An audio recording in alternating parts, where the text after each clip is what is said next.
No, that was on the chat. All right, you're in there, Rock. Say that again. You want to go where? Nautical Mile, bro. That's Nautical Mile is a great place. It That's is, a great all Long Island place right there. shit tipping like What the table? which way? It's like, You got a little book or something? probably. Hold on, I got. No, it's the other way. It's back. It's back. It's this way. Okay, you want hot?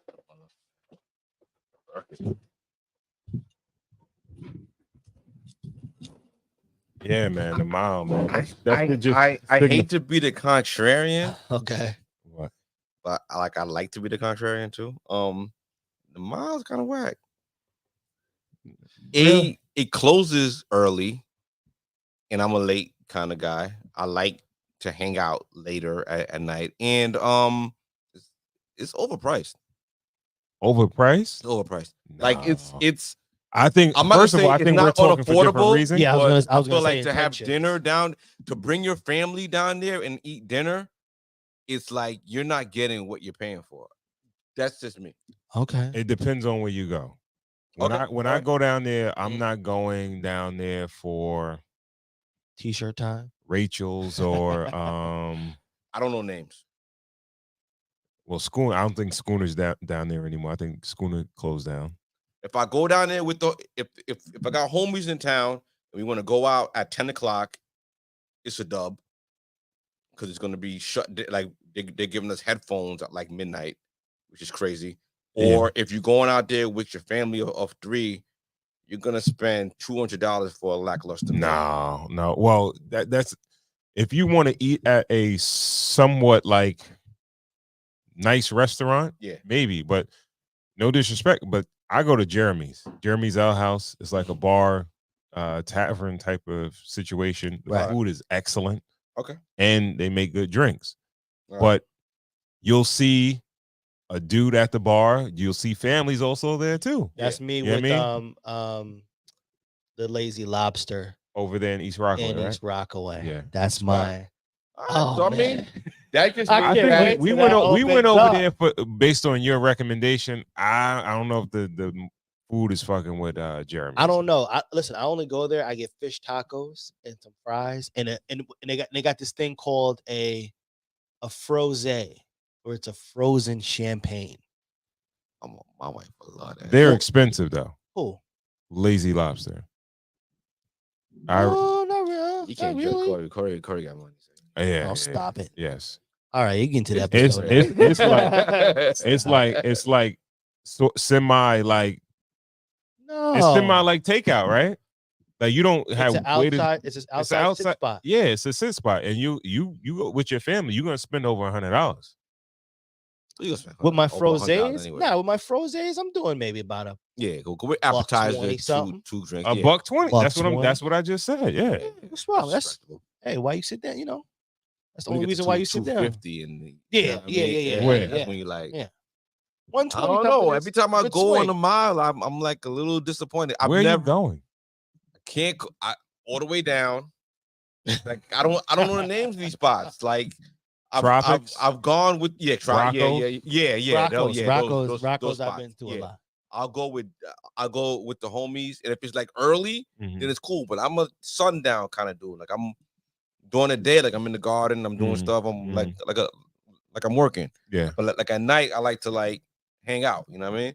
I get it. So as opposed to going to like a story or going into the city, you feel like, you know, right. I get it. Yeah, that's the vibe. Well, see. The last time I went out, they gave me a set of headphones. Like I was like, wow. The island can give you a vibe depending on how it's used. Long Island, right. You gotta pick your spots, but you know what I'm saying. Yo, the residents around there, they're not having it. They're like, you gotta shut that music down. What's on? You guys ever frequent anywhere through Long Beach? I figured that should be nice. Isn't the same thing? It's the same thing. Long Beach. See, I might want to start venturing into the waters of Long Beach because it's like when you go to those incorporated villages, there's going to be ordinances for like noise Yeah, at a yeah, certain yeah. time. Like and Long Beach I is don't my want too favorite much, though. beach. I don't want like to- I'll go to oh, Long yeah, Beach yeah, over yeah. Jones Beach any Facts. day. Long Oh, Beach really? and Jones. Oh, Yeah. What are you? I'll go to Long Beach. Bronco, over Long Jones Beach? anyway. Long Beach and Any Jones day. Beach. You get a good volleyball. I haven't game, been you to just shut Long Beach in a long time. I've Really? gone No, to Jones. yeah. Oh yeah, Nah, Long nah, Beach. Long Beach is love. Yeah, Long Beach. Is Yeah, love. Long Beach is love. Facts. And then you eat at the Outback on the way up. Outback. Yeah, that's just me. that's my wife's Outback. That's just me. Yeah. I can stop there. You know what I mean? Just a little sand off when I go home. You know what I mean? Me and my family will Yeah. go down there just to go to Gino's. What's the Gino? okay. What's The pizzeria. a little further down. Right there on the main strip. Okay. Yeah, see, we doing Nathan's I over always there. wanted to stop at that like oyster and like lobster place or like on the bridge. You ever see Pops? I heard the it's one that used no to be on good. the side. Yeah, and Wait, which one? I never Oh, wanted to stop. Pete's Clam Bar. Pete's Yeah. Clam Bar. I've never stopped there. Okay, I'm not a big clam dude. Bro, so. it's so prime time. Okay. Pete's Clam Bar, like the location. Talking about location. Oh, it's amazing. location. Yeah. It looks amazing. It looks amazing. great. But I've Quiet as never kept stopped. is right there. That's the landfill right there. Is it really? Yeah, that hill right there. That's right in Oh, yeah, I guess so. that's the Now, landfill. Yeah, it just killed you, right? Dumpster juice. No, but look, I used to go to. I've been to In them Pops. pearls. You've been to Pops, right? Shut down. It shut down. Yeah. Now, but remember that was Yeah. that was nice. It was cool for a minute. It Yeah. was cool for a minute. Yeah. That was nice. But yeah, like you said, once you get there, you know, Yeah. you on a beach. Instead I'm of gonna start going, staying which with one? Long Go to Beaches. the food is better. Jordan's Lobster Farm. Which Jordan's one's that? Lobster Farm. It's right across the way. All right, Where point the- it out. where the- Point it out. From Pops. If you go across the behind where they built the Panera Bread and all that stuff, Yeah, like that, in the back blocks, Yeah. Jordan's Lobster Farm. Jordan's Lobster Farm. Yeah. That's where I got married back over Yeah, there, right? yeah, exactly. Right over Exactly. there. Exactly. Oh, Yep. Exactly. okay. I didn't know you cool. No, it's okay. It's okay. It's okay. It's okay. I understand. I fully understand. No, Long Island.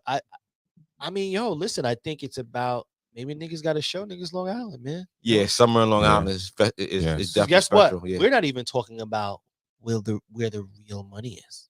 Remember, the real money is like out east, summertime. Fucking. I'm just saying. Overrated. You said I it's would say overrated. Yeah, I would say the North. My boy Shore Francis, might get a little listen, love, but my it's boy a little F boring. Dynamo one time. He had his little clothes. It's not even little clothes. I'm excuse. Shout out Track to that. Francis. Shout out He to had his Francis. clothes going. Yeah. His clothing going, Yeah. and him and his homies rented like a spot in the Hamptons, like a nice ass house. It's like a nice ass house, pool, tennis courts, or whatever. Good for him. And I was like, "Whoa, yeah, this is fun. This is time." You know what I'm saying? Right. So you know, you got to have your paper right when you're talking. You could do it. You could manage it. I remember when I was in brokerage, right? And it wasn't my group of guys, but it was another group of guys. They were cold callers, and cold callers you make like maybe $300-400 a week or whatever, cold calling. And it was like 10 guys, and they went and rented a house in the Hamptons for the summertime. Yeah. That's Yeah, I never. Yeah. What do you think something like that cost? Well, Even for a couple days. We're talking about a long time ago, so they were getting charged like maybe like $3-4 grand a month. What do you think a couple days would cost? Like some Airbnb vibes. What do you think? Maybe A couple days. Let's go 5 days. I mean, shit, a good weekend. Correct. Or the weekend. good weekend. Probably get a weekend for like 800. Right. Really? I was gonna say like $500 a night. Really? Maybe. Yeah. Depending on how. Now it could probably $500 to $1,000 a night, depending on how crazy the house is. Yeah. Yeah. Like I would- if you wanna yeah. get some glass, modern. Yes, You I'm wanna some go shit. up, but if you want to get like a little shanty, we just be out there. We there though. We here. We hear that. here. Yeah. Oh. Yeah, you get some love. Yeah. Yeah. All right. But summer on Long Island is very nice. Yeah. Somewhere Yeah. Long Island. You That's know, tough, we man. gotta do something with that if we're gonna, because I plan on being here. I'm camped out. Yeah, man. I'm camped out on the island. I don't think I'm going anywhere. That's the problem with a lot of us as human beings, right? We need to explore. Our ancestors and our folks, we need to explore the air, even the places that we live.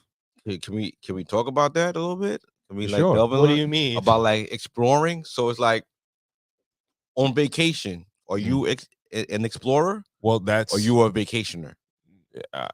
see, this is where the transition is happening Right. at this point. Like I felt like you've been to a resort on an island, you've been Yeah. to everyone. You understand what I'm saying? It So does it's feel like that a little bit, yeah. And it's like, yo, you go the island changes, but it's like this. It's similar. You Right. understand what I'm saying? Mhm. So I was speaking to my wife, and I'm like, yo, I want to go to places, and I want to see how the natives live. You understand what I'm saying? Okay. And everywhere you go in these countries, if you're not in a tourist trap, you could probably vacation economically, where you could stay there. You could probably vacation for weeks versus a week or 4 days or 5 days. Wait a minute. So you wanna stay Oh, you there, wanna do some or you want to Darren go Wall there for like a shit. day? I Darren would Wall want to do just that. God find a rest his way. soul. My uncle, Yeah. right? He was a physical therapist. He retired from the Air Force or whatever. Mhm. But he used to just work Yeah. for like 6 months, and then he'll go live in like Mexico for like 2-3 months. That's dope. You know what I mean? And he would just My daughter did that. My eldest daughter, her last year in college, she did like half the year abroad. I did like a GoFundMe. I did like a little crowdsourcing with all my friends and everything like that. And then everybody paid for her to go across. And she stayed in Oaxaca, OAX, Mexico. She stayed with like a family. Mhm. Watch your elbows on the table when we get into real time. And she paid, and then she, Really? yeah. It was a cool vibe. She speaks fluent Spanish? She speaks, I wouldn't say fluent, but like, yeah, she speaks Spanish well. Okay. Yeah. Wow. Yeah. So that's dope. But she never went back. But it was. Let me ask you a question. It was nice. Have you? What do you feel about just exploring these United of States? Oh, I would love to do that. Like, I would love to like RV or something like that. Yeah, I would love to RV. Like, it's crazy that you said that. To RV. That's part of my retirement plan. I want to get an RV. I talked to my wife about that. In retirement, I want to just like driving around, have and just properties on different places, and just kind of like go across. Couple condos. Yeah, and just kind of see stuff. Yeah. You know what it is? A lot of the times it's all about fear. Right? No.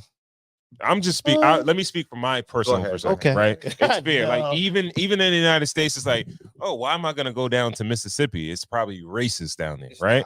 Or if I go to Jamaica and I go off the resort, they're probably gonna kidnap me or something. You know what I mean? Like, I want to go. It's like it's fear all over the place, and it's like, yo, bro, if you go to places and you're just regular and you're just trying to blend in, I don't know if you'll have that much trouble. You understand what I'm saying? Right.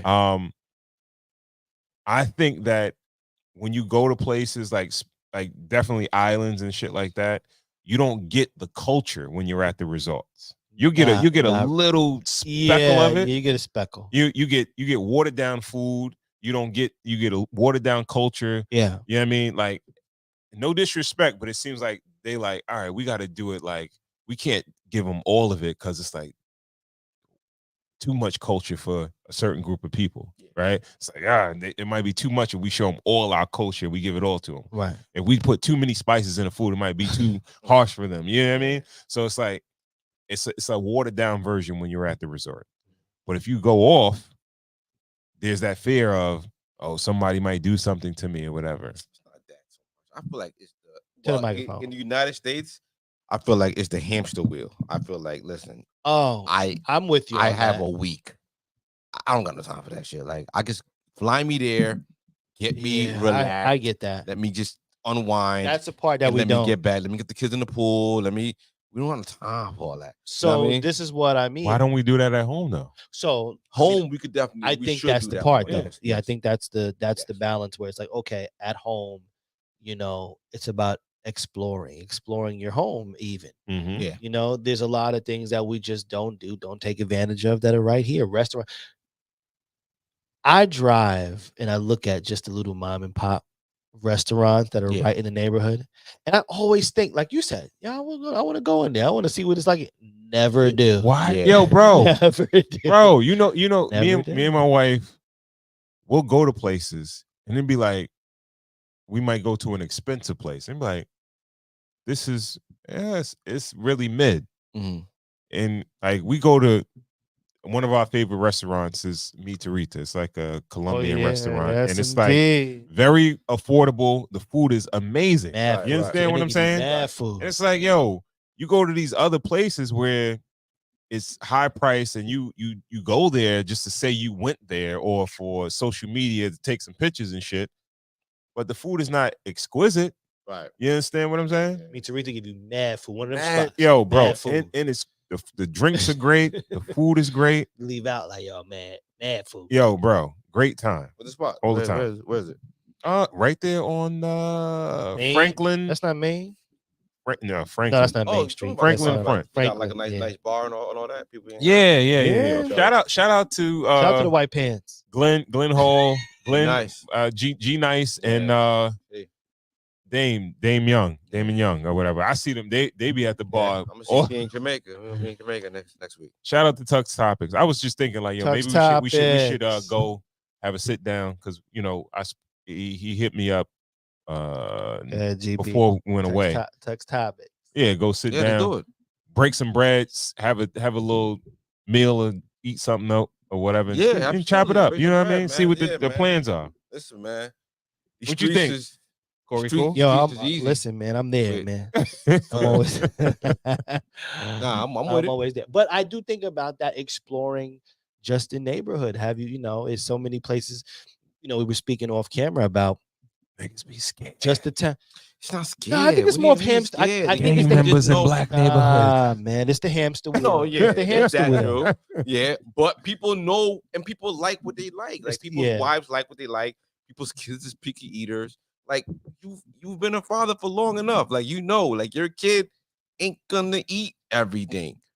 Like if you want your kid to eat what you get them from you kind of want to go where they like to go. Like me, I get it. My go-to is Outback. I know, like yo, listen. If I found an Outback somewhere, we good. Yo, but for me to experiment and find a steakhouse, GB, you have no clue. My family, is the Outback kings. We might have a little competition. We went to Outback in Vegas. You got me beat. Because we done ate everything else. You got it. And we was about to leave. I'm not doing that. We ate everything else. Right. All the fancy stuff. Mind you, just me and the wife. Right. So we ate everything. Yeah. And ended up walking out and being Look like, at that blooming onion. Yo, there's an Outback right there. Why the fuck we that big go to Outback bread all with the time? the knife in it. Right there. Wings, Kookaburra wings, mild. Let's do it. I used to love those. What? I ain't gonna lie to you. When I ate chicken, I went with my parents. We used to get the blooming onion every time. Like we was straight. Shout out to my parents. Outback. My parents love Outback. Like, and my wife loves Outback. So it's like My wife. It's natural. Kids love Outback. Let's do it. I don't think I got put on I started eating Outback when there was a certain firm that I went to. Right. And there was an Outback a little like it was in walking distance from it. Got you. And before that, I never really went to Outback. Okay. Yeah. Yeah, Outback. All right. So before we go any further, let me just do a regular intro. All right. The beginning at the top of the list. Yeah, we're gonna keep all this.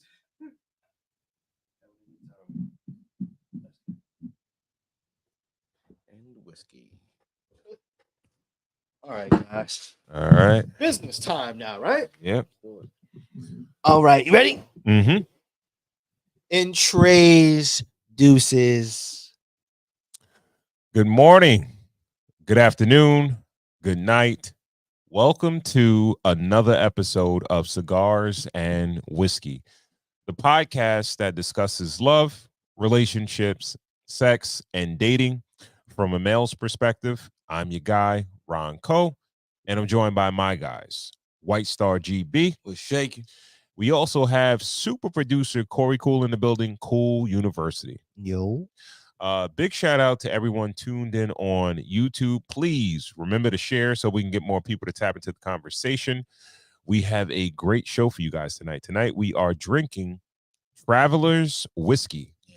And tonight's topic is going to be the apple doesn't fall far from the tree. All right. White Star GB. We've been away for a little while. minute, man. How have you been, man? How you been? Yeah, good. Everything's been good, man. Life is good. Everything's good. This little time, or the time of not working is very needed. We've spoken plenty of times. Yeah, You know what I mean, absolutely. In between. So we're friends in real life. You know what I mean? But things have been well. We're of a certain age and we're of a certain culture. So I feel like, the Diddy stuff happened and everything like that. But I feel like the current thing right now is this J. Cole. Gosh. J. Cole and Kendrick thing. Like J. Cole kind of bowing out of, of a battle that he You call it bowing out? It's not taking the high road? He didn't take the high road?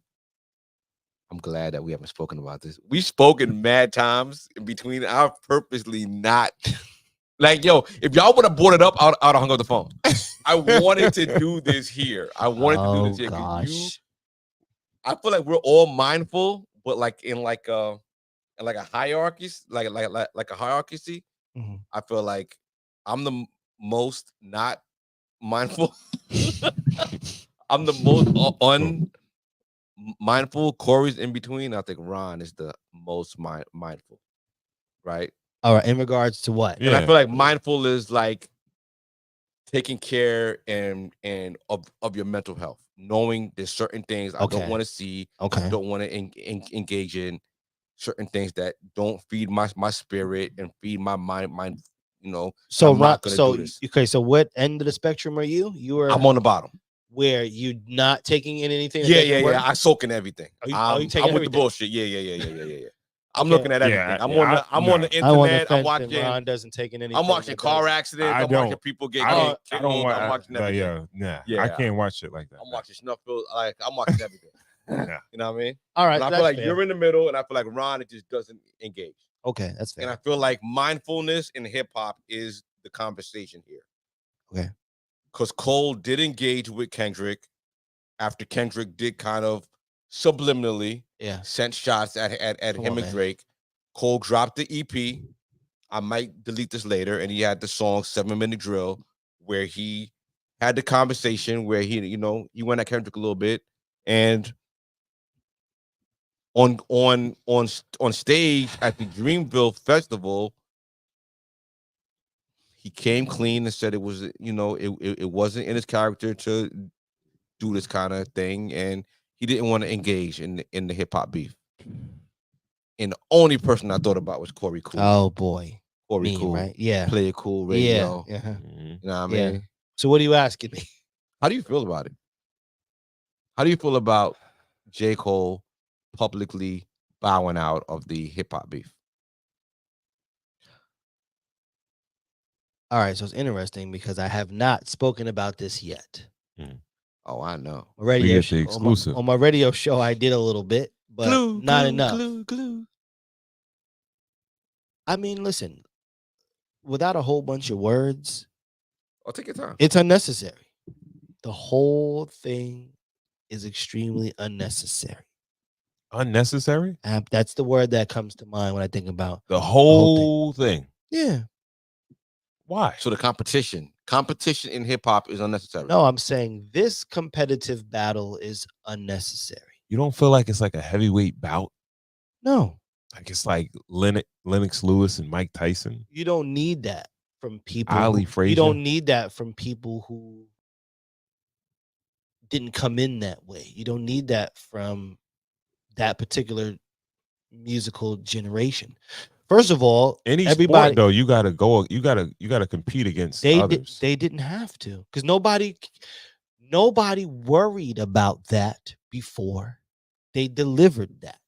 What do you mean? When? Nobody worried about those three. So Kumo D and LL Cool J never went at it. No. Amin and I don't know if you can compare that. I don't know if you should compare that. What are we talking about? Why can't we compare it? This people went at LL like because they thought that he was soft. Like Jay and Nas. You asked me a question. Go ahead. I'm sorry. Nobody wanted this. We all wanted this. Nobody asked for this. Nobody. Listen, a few days ago. We need a shot on him. A few days, not now, baby. A few days ago, nobody asked for this. People saw Cole on the joint with Drake. They liked the song. The song went #1. Everybody was having a good time. Nobody wanted or asked for this. You forced this on us. This is forced. This is a forced. Who's forcing it? What do you mean by force? When you're saying force, what do you mean? You mean his response wasn't warranted? Kendrick not Kendrick's playing verse wasn't warranted. So when Hov said Biggie, Jay-Z, and Nas, there wasn't like one person that was like, who's the best MC? Biggie, Jay-Z, and Nas. Okay. Nas didn't look at it like, nah, nigga. Matter of fact, don't put my name with y'all. I'm the best. Well, like if you felt nasty about the nigga who said it, if you had respect for the nigga who said it, it wouldn't bother you. Yeah, but what about like, yo, fuck the tie at the top? What's with the participation trophy? Listen, you asked me a question. Like, let's just trying to answer the question. Let's crown a #1. You don't think niggas should be happy that they're being associated with the creme de la creme? No, I feel like if you feel like you're the best, let's have at it. I hear what Cool is saying. I'm just gonna say, in this climate and where we were 10 days, well, not more than 10 days ago. Let's say 2 weeks ago. Yeah. Nobody asked for this, wanted this, cared about this. We saw the biggest stars working together and making progress. Yeah, and Cool, we were bored. We had a conversation. You know what? You weren't bored. We had a conversation because last night. Listen, on our pre-production meeting, that stop, hip hop has been in a slump. GB, you said you were bored, right? But what are you entertained on? Are you entertained right now because of the music? Of the competition. That's all you're worried about. You're just worried about the back and forth bickering. Just a little spark. Like, yo, if this is why I said, ladies and gentlemen, my name is Corey Cool. NBA, I represent Cool University. I only speak on these things and on these people when necessary. Right. I do not rush to be the first person you hear on a topic or the last person you hear. If I have something to say about it, I will speak. You asked me a question. My answer is, I do not think it was necessary. Nobody asked for this. So if you're going to give this to us, right, you forced this on us, obviously it didn't go in the way we would have wanted it to go. But to be fair, necessary, it wasn't necessary. Who cares about necessary, right? All right, it's something, right? And it's not going to spill into the streets or anything like that. These niggas gonna go back, which makes it light some incense or whatever, and fucking more unnecessary. I think it's a healthy competition. Now, if it was unhealthy competition, it'd be like, yo, it's unnecessary. Like, these dudes are if it was healthy, taking it to a whole nother level. I think it's gonna stay on wax. If it was healthy, one nigga would have said one thing, the other nigga would have came out, said another thing, and we'd be going back and forth saying things. We got one person to say something, the other person to say something, and then that same person go on stage and say what? I don't want to do this. I don't want to do this. I'm just gonna take my ball. And then the other person. Why do you? Well, let's move the conversation forward. Why did you think he did that? Why did who do that? Cole. Like, why did he just kind of? Because all right, Kendrick drops his, then Cole responds. He didn't have to. Well, all right, we're past that. But I'm saying Kendrick drop his, then Cole drops his.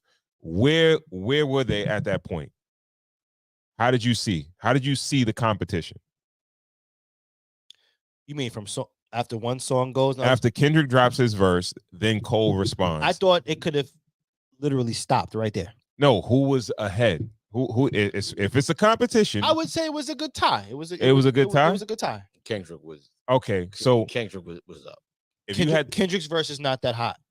Yeah, the song Kendrick's verse is not number one for 3 weeks now. The verse is not 3 weeks. What, 2? I'll give you 2. All right, maybe 2. All right, I'll take. I want to say 1. I want to say 1. No, it's been 2.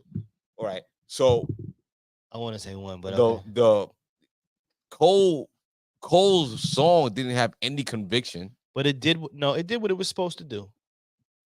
It could have stopped there because, like I said, I don't give Kendrick's verse. It's not that ill. He was. I see. Let me out the car, man. He was wailing a little bit. Let me out the car. So why does Cole just kind of bow out? from your perspective?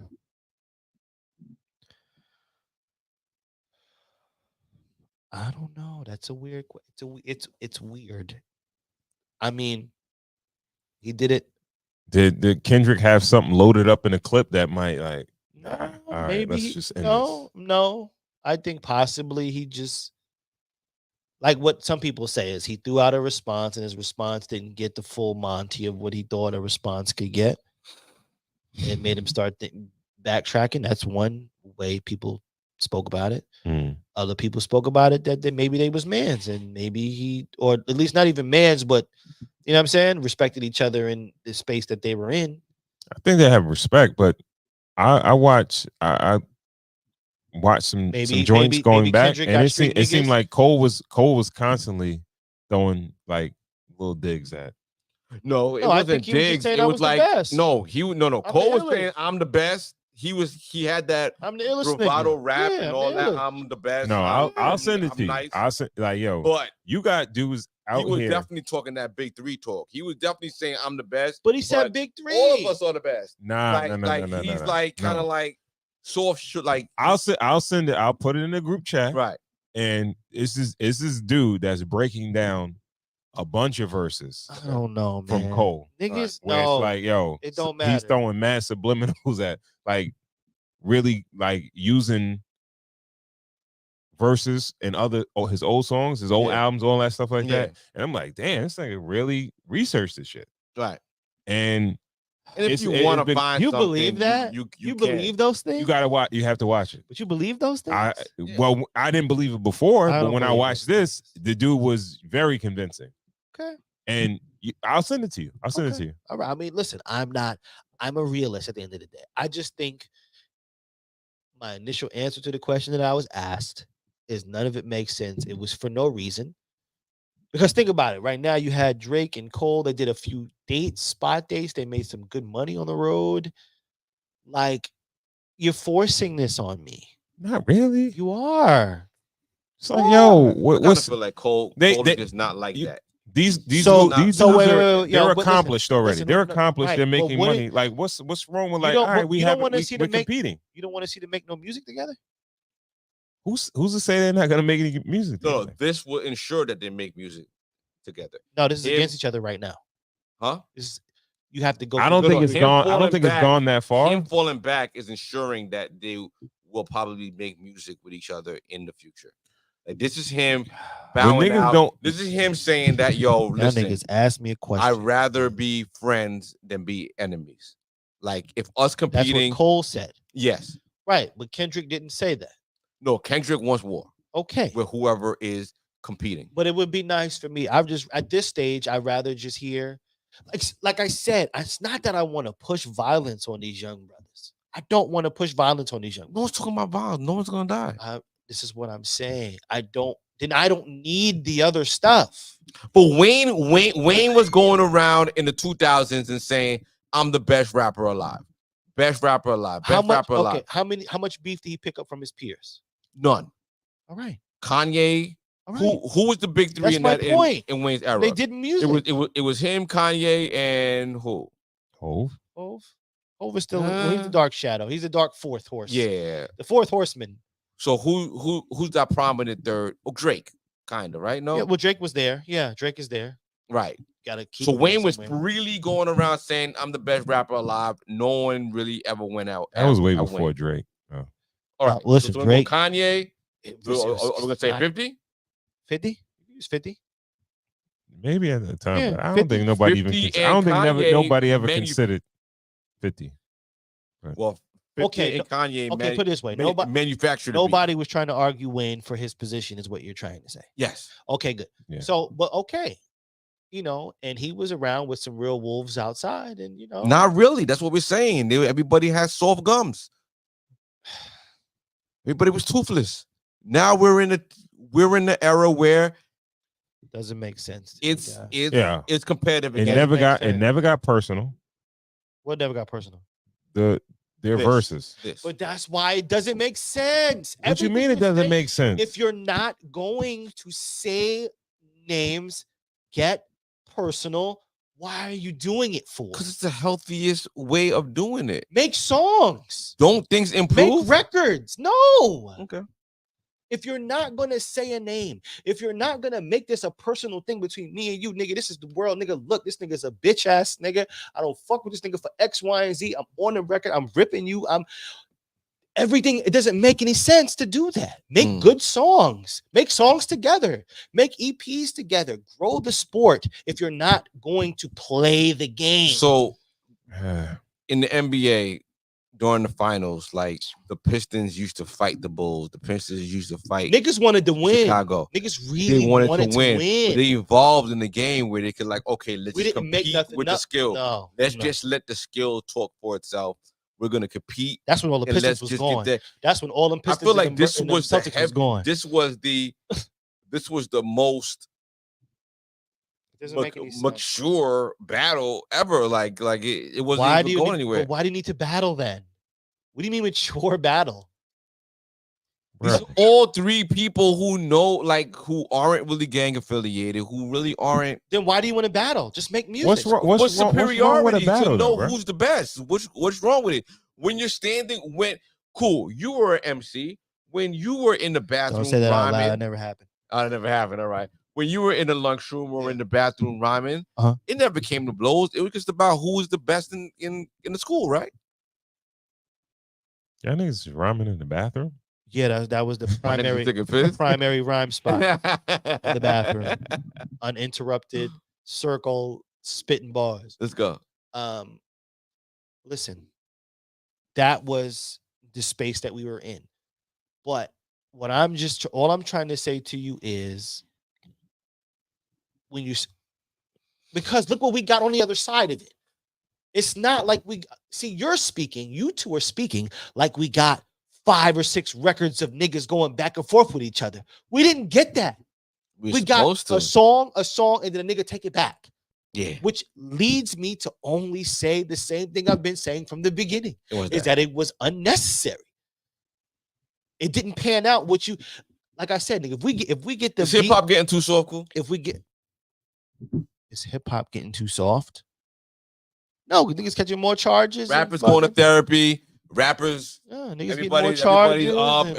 Everybody knows. Everybody got their therapist. It's mindfulness. Niggas is meditating before they go in the booth. Young brothers is dying at an alarming rate. Young brothers is hooked on more drugs. Young brothers is fighting each other and arguing with each other more than ever. Right. So no, I don't. But it hasn't took the competitive spirit out of the thing. I think it doesn't have to lead to any bloodshed. No, I think they're taking the music out of it. Taking the music out of it. They're not taking the positive. They're just taking the music out of it. I thought it was some good music that came out of it. I'm not saying it's not good music, but I'm saying they're taking the music song aspect out of it. All right, let me ask you a question.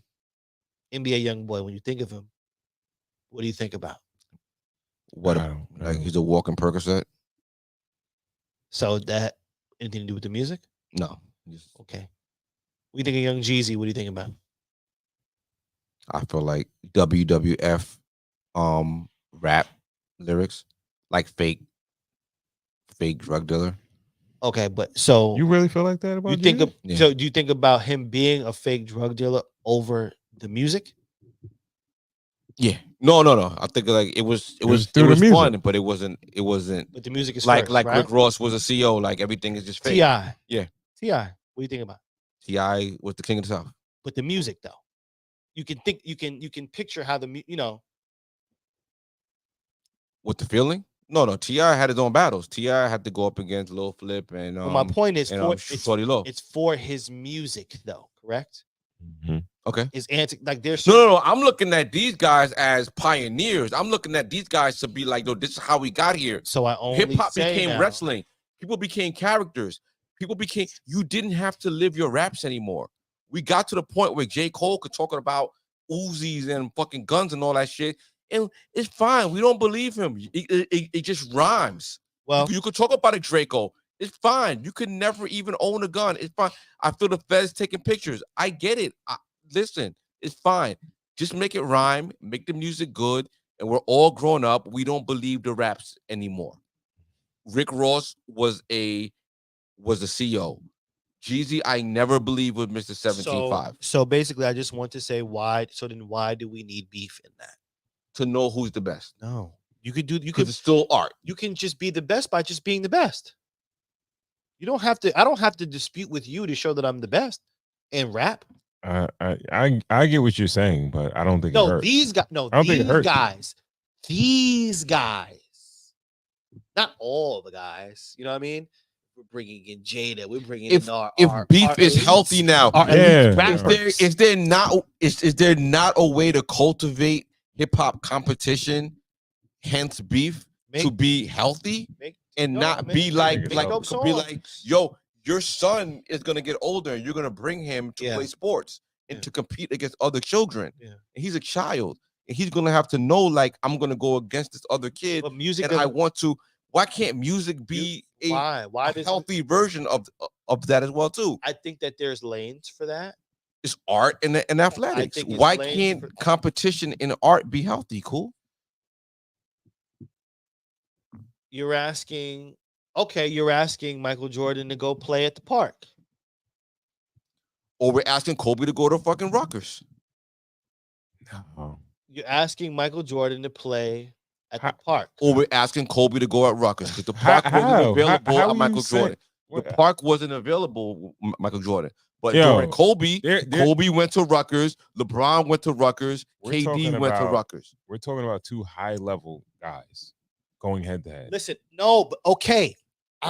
What I'm saying is, if there's a problem, speak about the fucking problem.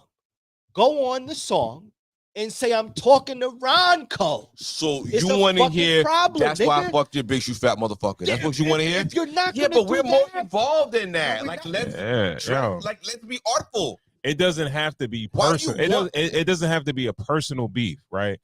It's basically why are we beefing? What'd you say? I want to know who's the best. Exactly. I think if somebody is trying to, for God, I got nothing else to say. If somebody is trying to be the best at it, niggas is out there like y'all niggas talking a mile a minute on this internet, just talking. So you want real beef? You want these niggas to really beef, or don't beef? Why you like, yo? I don't believe that yourself. No, you don't beef. You know rappers. Music is sport, right? And it's competition. So it's not make music. The only competition is I'm trying to win on a Billboard chart and score a #1 record, nigga. They do it effortlessly now. No, they don't. They don't do it effortlessly. J. Cole just got his first. Corporate way of looking at art. Cole got his first one. All right. It's not effortlessly. All right. Stop it. They make money. They sell records, right? They don't have to worry about that. Now it's about like, and that doesn't have anything to do with them being the best at the craft of it. You understand what I'm saying? So they don't care about like, all right, I'm going to consider myself #1 if I have a #1 record. Nah, it's like, all right, am I the nicest in the game? And the only way I guess they feel like they're gonna figure that out is they go head to head with each other. So then go head to head with each other. That's all Kendrick. Yeah, they're doing that. No, you didn't. You took it back. Kendrick. So now we're done. We're stopped in the water and we're looking stupid. Kendrick. This nigga. Kendrick was trying to do. Kendrick went at him, and he responded. I don't know why y'all are arguing me. What I'm saying, literally, what you guys are saying. I have no problem with any of this that you guys are saying about. If niggas want to rap and figure out who's the nicest, I say something, you say something. We're gonna figure this out. Go back and forth until we figure out who's the nicest. Gotcha. If it's street beef, I'm gonna say this. You're gonna say that. We're gonna figure out what the street beef is. Hold on. Mm-hmm. If you're not going to complete any of the roads, it was unnecessary. All right. That's all I'm saying. So Cole didn't ask for this. Kendrick started it, right? Yes. If you Cole just responded to it. If you didn't want it, why did you say anything? He never said your name. Okay, so I'm with it. All right, now I'm with Corey. So now, if you're gonna say something, it's completely unnecessary. Say something. He said something. He said something, right? Yeah, he did. He took it back. So it was unnecessary. That's all he ain't really take it back. I'm about to title this episode. He basically said he's not gonna move forward with it. He already, whatever he put out already. You know what I mean? So it is what it is. People heard it. So he can't really take it back. It's just like, all right, I'm not going to continue to go forward with the back and forth with you. I'm not like that. He ain't say that. I'm not like that. He ain't say that. He ain't say, all right, you know, my nigga. He said I'm not like that. Yeah, he didn't say, yo, Cole said I'm yo, not son, yo, Ron, I said what I said. I'm done from here. He ain't say that. He said, yo, everything I said, I kind of just. All right. Either way, I'm not like either that. way. Very different. Very different. He's not going to continue competing. No, it's a dub. So it was unnecessary. Yeah, got the way. That's what I'm saying. You can't say it's unnecessary because he's not the one that started it. That's what I'm trying to say. Kendrick is the one that started it. No, actually, none of them started it. The internet started it. Is Drake gonna engage? Probably not. You don't think Drake is gonna engage? Why? Subliminally, he's gonna engage. Subliminally, he's gonna engage. He doesn't have to do anything. All right. Because guess what? Cole stopping the buck made it to where I don't have to say anything. I could just leave this in the stars and make another song. No. Drake is gonna make an. All right, like I played it. This. If I was this a game, betting right? man, if I was a betting man, he did this before too. Oh, Kendrick, of course. And he did it before on that. What was the record? Control. On, Kendrick Lamar on Big Sean's song. If I was a betting man, it said everybody's name. Drake is just nobody went at him. Nobody came back around. No. He's like, yo, y'all are bucking up again. Some did. Some came back around. Yeah, nobody who mattered. Nobody who that Big Crit Mount Olympus record was fire. Big Crit. I mean, shout out to Big Crit, but you know, we're doing this. It's a difference. Yeah, shout out Big Crit. That Mount Olympus record that he responded with was fire. Yes, I've never heard it. Big Crit got the Mississippi on his back, or that's another nigga. No, he got the Mississippi. Yeah, he do. Well, no. Well, him and David Banner. No, David Banner. Yeah, both of them. They both from Mississippi, though. Yeah. I'm confused. All right. Your GB is so we're really doing this now? I'm just saying, like, Drake is not. He does. If I was working in the Drake camp, Drake is pussy. I would say no. Nah, Drake about to go. No, he gonna do it. He gonna throw shots subliminally. Nah, I think Drake gonna go. Songs. Drake is primed to have a Thanos moment. Drake takes out is gonna make another big song. But he's gonna slide one line in there. It's not gonna be one line. It's a page out of Hove's book. No. He's gonna have a takeover. It's what Hove does. He's gonna have a takeover, and then Kendrick is gonna have an ether. Yo, Drake. And Kendrick's gonna come back on top. Hey, yo, Drake, if you're listening to your boy, you're a Kendrick fan. Don't do it, Drake. Big fan. Don't do it, Drake. Come out with some other shit. Go a whole nother way. Matter of fact, bring the they making whole albums, cool. There's mad niggas he gotta address. He don't gotta address nobody. Rocky, Future. You don't gotta address nobody. Fucking. Because guess what? Metro. Everybody's airing their grievances out. No, they're throwing stuff. No, they're not airing. Whatever. They're not airing their. No, nigga, they're not airing their grievances. What's this over? They're throwing subs, and the internet is painting the picture for you. Right. None of these niggas said a name. Which to me, it just makes it it just makes it more artistic. No, cool? It makes it be able to sell. It's like a nigga going back in the post. It's like basketball. Because we're talking about culture. So we're talking about like basketball and we're talking about rap. So it's like having like a shack in basketball where you throw the ball in the paint and wait for a nigga to dribble. Now we don't gotta do all that no more. Now the game's more artistic. Now the game is more like dribbling on the perimeter. It's beautiful, more like.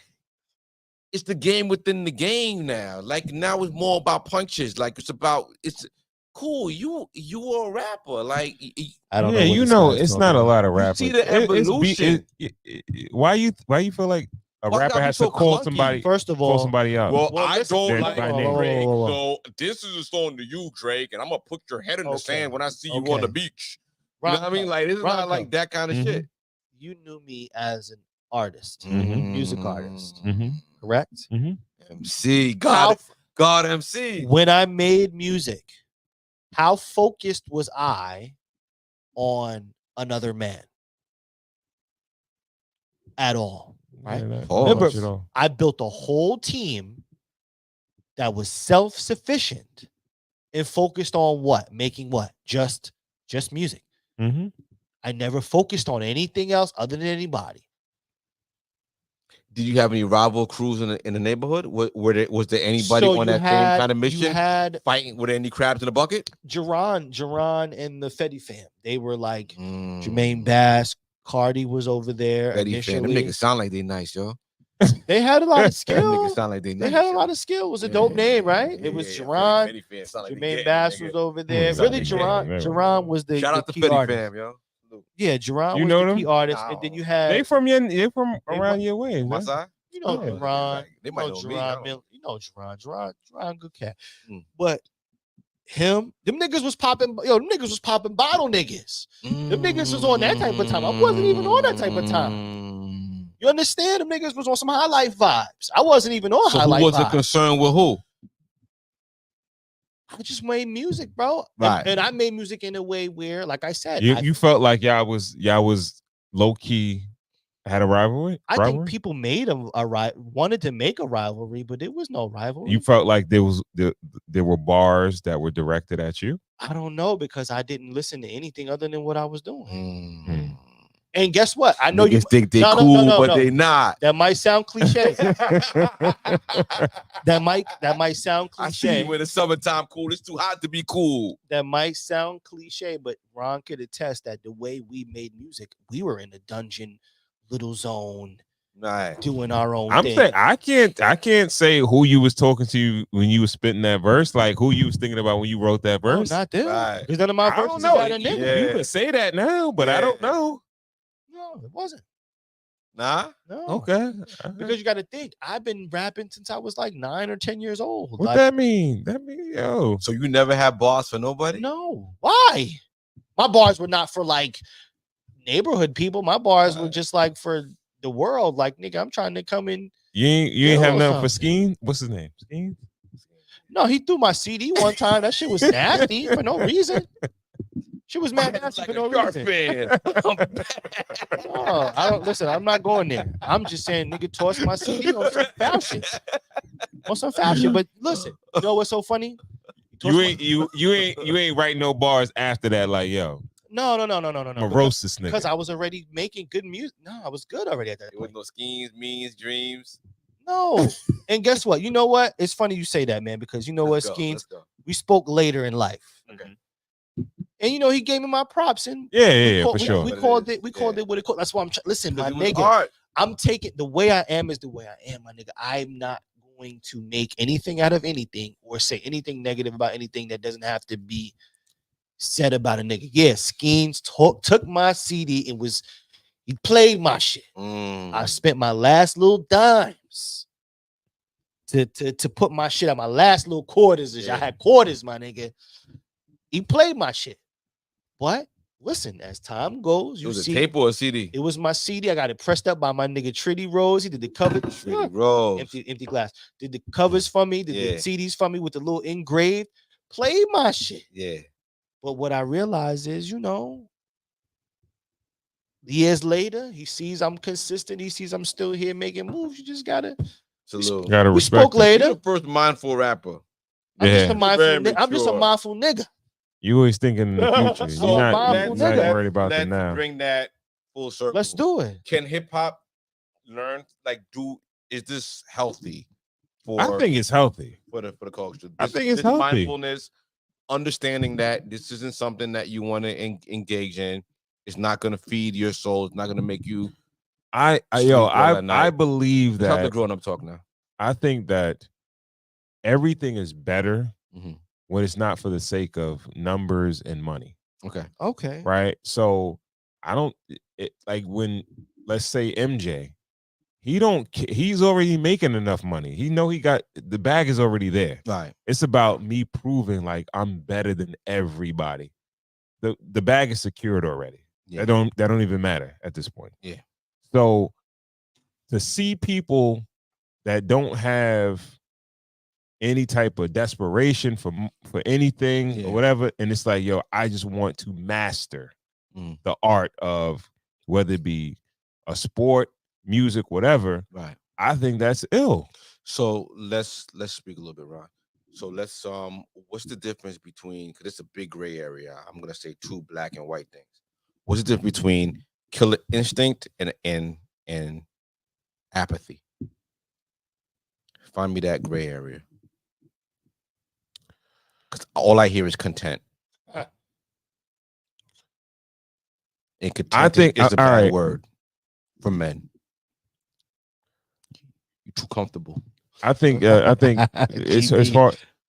Hey, kill me, TV. Killer instinct is Kobe. Mamba.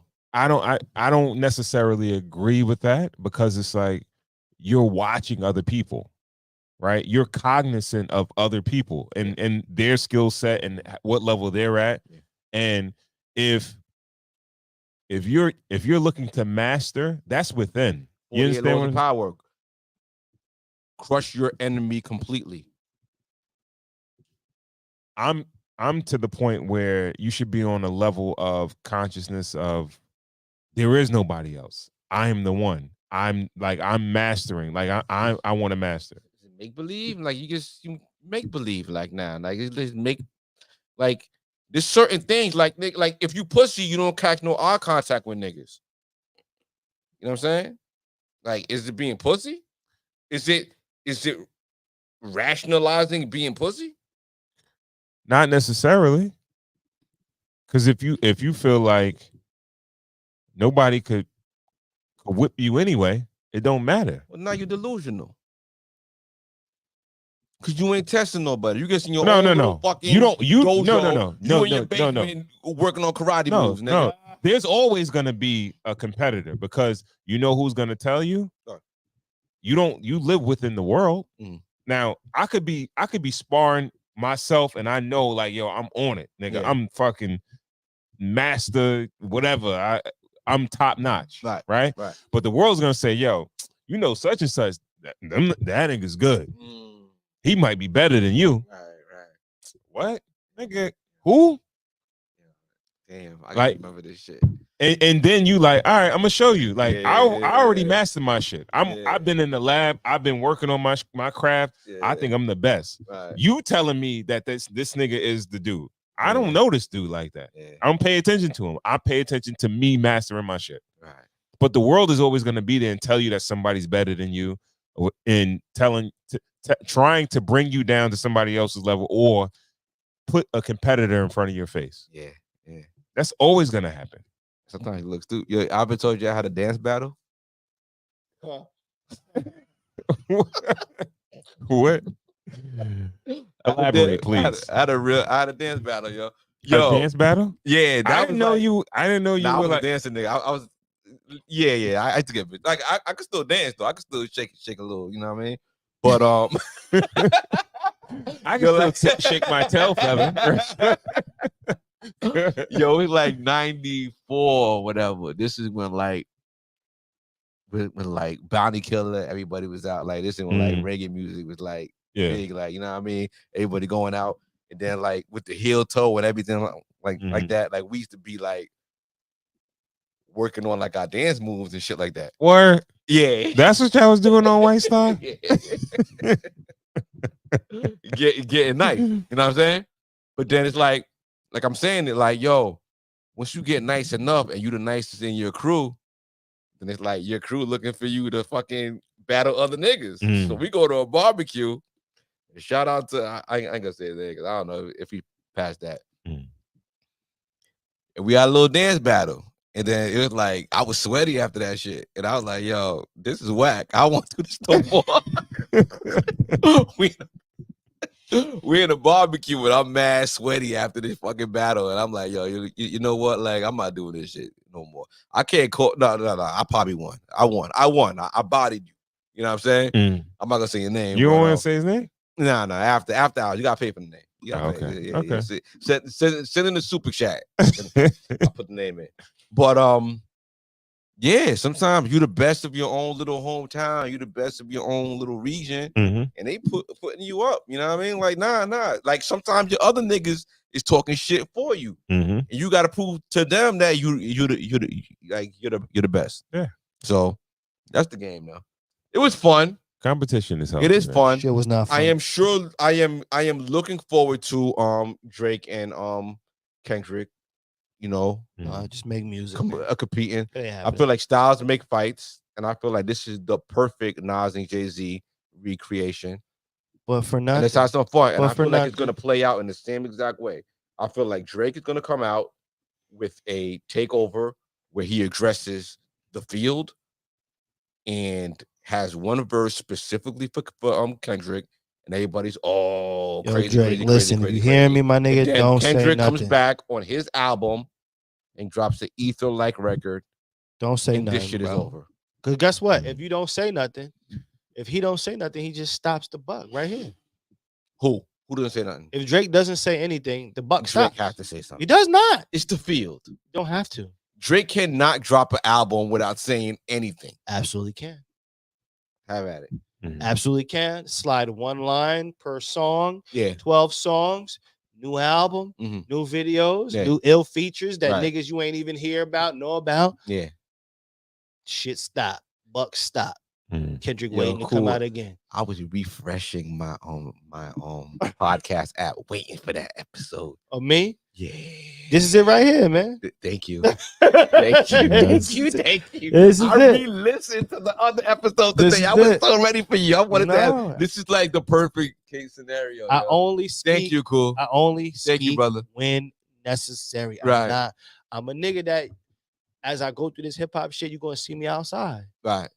And if you approach me outside, you're gonna know whatever I said was from love. I meant it. If I didn't mean it, I didn't say it. You know what I'm saying? Any albums or tours or anything you're looking forward to for like the summertime? Anything you're looking forward to? I think R&B is something that I think niggas got to begin to have fun with again on the summertime vibes, backyard niggas is having a little sips. As far as this rap shit, it's like, you know what I mean? You know, ain't nothing out there really to impress me. The only thing that's impressed me strangely is like your man, GB, a Boss Man D-Lo kind of thing. You know why? Because it's just that level of authenticity that it's nice. Just can't find on a day-to-day. Well, it's all about them kids from Queens. It's all about that Cash Cobain. You know what I mean? With that for sure. It's no drums. I'm surprised you like it that much. It's not a lot of drums. It's nice. It's nice. The wave. It's 3 minutes of a song. It's the wave. Drums. It's the wave. You always talk about no drums. Yeah. I need some drums. It's the wave. You know, I think that's more of a younger kid thing. Yeah. You know what I'm saying? I can see what all the hubbub is about. I like it. As my, you know, the old songs, old people would say all the hubbub. I can see why the young kids would fuck with it. But Boss Man D-Lo to me is like, he took a freestyle into a single. Yeah, it's what I loved in Jeezy almost a little bit. Right. It's what I loved in Jeezy. That kind of you know. Yeah. So the beats and you, it's just the beats. It's the beat in you, and it's like you know. Now I don't know how he's gonna go over the test of time. Not saying he's Jeezy-esque. What is a remix with Glorilla, right? They have another song together. Oh, it's another song. Finesse. Okay. But that's where he needs a remix for this now. He needs a remix with like he probably should Money Bag Yo and like Lil Baby. Let's go. He's from Memphis? Yeah. No. He's from Florida. Okay. From Florida. I would say cool. Nah. I want to hear the heads on this. I want to see. I want to see a remix and carry it into Pastor Young. I want to see Pastor Young. I'll take money. That'd be nice. Pastor Young. That'd be nice. Listen, Boss Man D-Lo, I'm talking to you. Yeah. Pastor Young. Pastor Young on that. You go. Needs to be on that. Now. 17.5 talk on that, nigga. Yeah. Yes. You need a Pastor Young on there. You know what I mean? Who else? Give me one more artist. I gave you two, nigga. You said Money Bag Yo? You feel like Jeezy. I'm looking for momentum on that record. Like for my own selfish needs. I would say go younger. I said Money Bag Yo and Lil Baby. I mean, I'm listening to his cadence, and the way his delivery on that that song that reminds you of Jeezy. Absolutely, yeah. Motherfucking school. The content is outrageous. That's thug. When is Jeezy? That's thug motivation. Yes, that's thug motivation. That's thug motivation. I don't think so. No, yes, it is. I know. The essence. We That hustled all cadence? summer and we got $100,000. Let's get this little laundromat and let's clean this money out. The essence, Ronco. All right. Essence. No, all right. Okay. The essence is what very it is. Thug Right. Motivation 101. Okay. The essence is one thing. But could he take that delivery, his flow? Yeah. He might be able to. He can mainstream. No, he probably could. He could probably mimic it. He will. But that don't seem like a Jeezy flow. No, I'm not saying it's a he's flow. innovative in that sense of like I've that's new to like to the ear. And I think no, to the ear. I think that's why that shit is so popular. Yeah. The cadence of that record is so that's why it's so popular. But the way he's rhyming. But Jeezy himself, when Jeezy came out, that's what struck us. His voice tone and that cadence was very new to the ear. No, and it's on that trap sounding beat. I'm telling you, give Snowman a second verse. Yeah. You could pick a young nigga. If you got a young nigga that's ill, a young nigga that could kill that. What if you do? Who's scoring? Yeah. Cool. What if you do? You remember back in the day, niggas used to do like with the video. I'm a video nigga. Moneybagg Yo shouldn't be on the record though. Okay, all right. So let's go bigger. I say all that to say this. Let's go Jeezy. Right, you go to Atlanta. That's for me. That's for me. You go from Florida to Atlanta. You go to Harlem. You get Jones on it, and then you go back down to You go over to L.A. and then you get fucking Larry Jones. We do like one of those big coast to coast. Welcome to New York. Welcome to Atlantic joints. You know what I mean? Everybody gets a big intro. Everybody gets to rep their city. Make a movie. He gonna keep that shit in the South. There's gonna be a bunch of South niggas. One can dream. Y'all are right with Jeezy though. If you can get Jeezy mimics that flow. Yeah. He rhymes like that, like I said, Jeezy's gonna come off with a slight Moneybagg Yo. Moneybagg Yo will not. He will rhyme exactly the way he rhymes on every record. Yeah. He can't. I don't think he can mimic that flow. Yeah, I don't think so. No. I think Moneybagg Yo. I just think Mergic on it. That's ready to go. Let's go. Yo, I love Memphis. I'm partial to Memphis. After New York, Memphis is my heart. I love Memphis. Why? Because you think Yo Gotti? You look like you could be his brother. Yo, I don't know. I like the accent. I love the spirit. I love Glow. I love Gotti. I love your distant cousin. I love Glow. Yeah, I love them niggas, man. I love Glorilla. Yo, I love Glow. I love Glow. Shout out to Glow. Big Glow. I fuck with Big Glow. She started that twerk challenge. No. Oh, Megan. Megan don't start that twerk challenge. I said she started a twerk. No. So Megan Thee Stallion said that she had the best booty on Instagram. How you feel about that, guys? Yeah, I put you on the spot. I ain't gonna lie. I'm shaking the microphone. GBL. I don't Meg needs a BBL. She needs a BBL. Yeah. Why? Why you say that? This mad better asses than her. Okay. And they got Johnny Blade's ass is fatter, and what's the name is long? Arby Fletcher. They got BBLs though, right? Yeah. Oh no, big dog. I feel for like Meg to compete with them. Either either you got a little yes booty. Or no, does she have the either best you got a little booty on Instagram, or you got the big booty. That's it. I don't know. I ain't gonna lie to you. I'm not the right person to answer that question because I'm not on Instagram like that. I think you're right. I think that I think she's like I think she's fire, right? Who? But Megan, yeah. Extremely but nice. I just don't like her because of the whole It's just like So wait, the other stuff, and then look at my ass. The other stuff. Yeah, I don't like all that extra shit. What do you mean extra shit like the other stuff? All the like shit that she, trial shit. Yeah. That shit killed. What? She was a victim. Okay. All right. CSI. Listen, I don't want to drown cigars and whiskey in one question. You rocking? One question. I could drown both relationships. But I know, right? Jerry blinging, yup. Yeah. Meg Thee Stallion. On the couch, yup. I like the way she looks. I don't think I like her. Wait, what about Cardi on that? You think? Cardi shut it down. I think Cardi could rip that Boss Man D-Lo track. I think for sure. I think her writers would write a nice verse for her. Listen, I'm not going there. And I believe that she would do well on that. I think she would be great on that. I don't think we talk about the Cardi B stimulus package enough. Cardi, like when we talk about the Drake stimulus package, Lotto would rip too, but I don't think it would be as big of star power. Yeah, Lotto, But as far as ripping, she can rip that. I believe. I don't think you got. I think Cardi's gonna give you that like. I think his flow is so unique on that record. Yeah, is that it's more or less who can deliver their own shit. Yeah, exactly. As well as Cardi's gonna stand out. I think Cardi could do it. I think Lotto could do it. Lotto could rip, and she's fine. I think she could. I think she could flow just the way he flows on that. She could probably. But that's the beauty of it, having your own take on it. That's why I said having the state to state thing and having your own take on it. I feel like it could be a bigger song. Yo, listen, and it could be less of a regional song if you kind of like. I should go on Twitter right now, and I'm gonna at. All right. But cool. I was waiting to talk to you, my boy.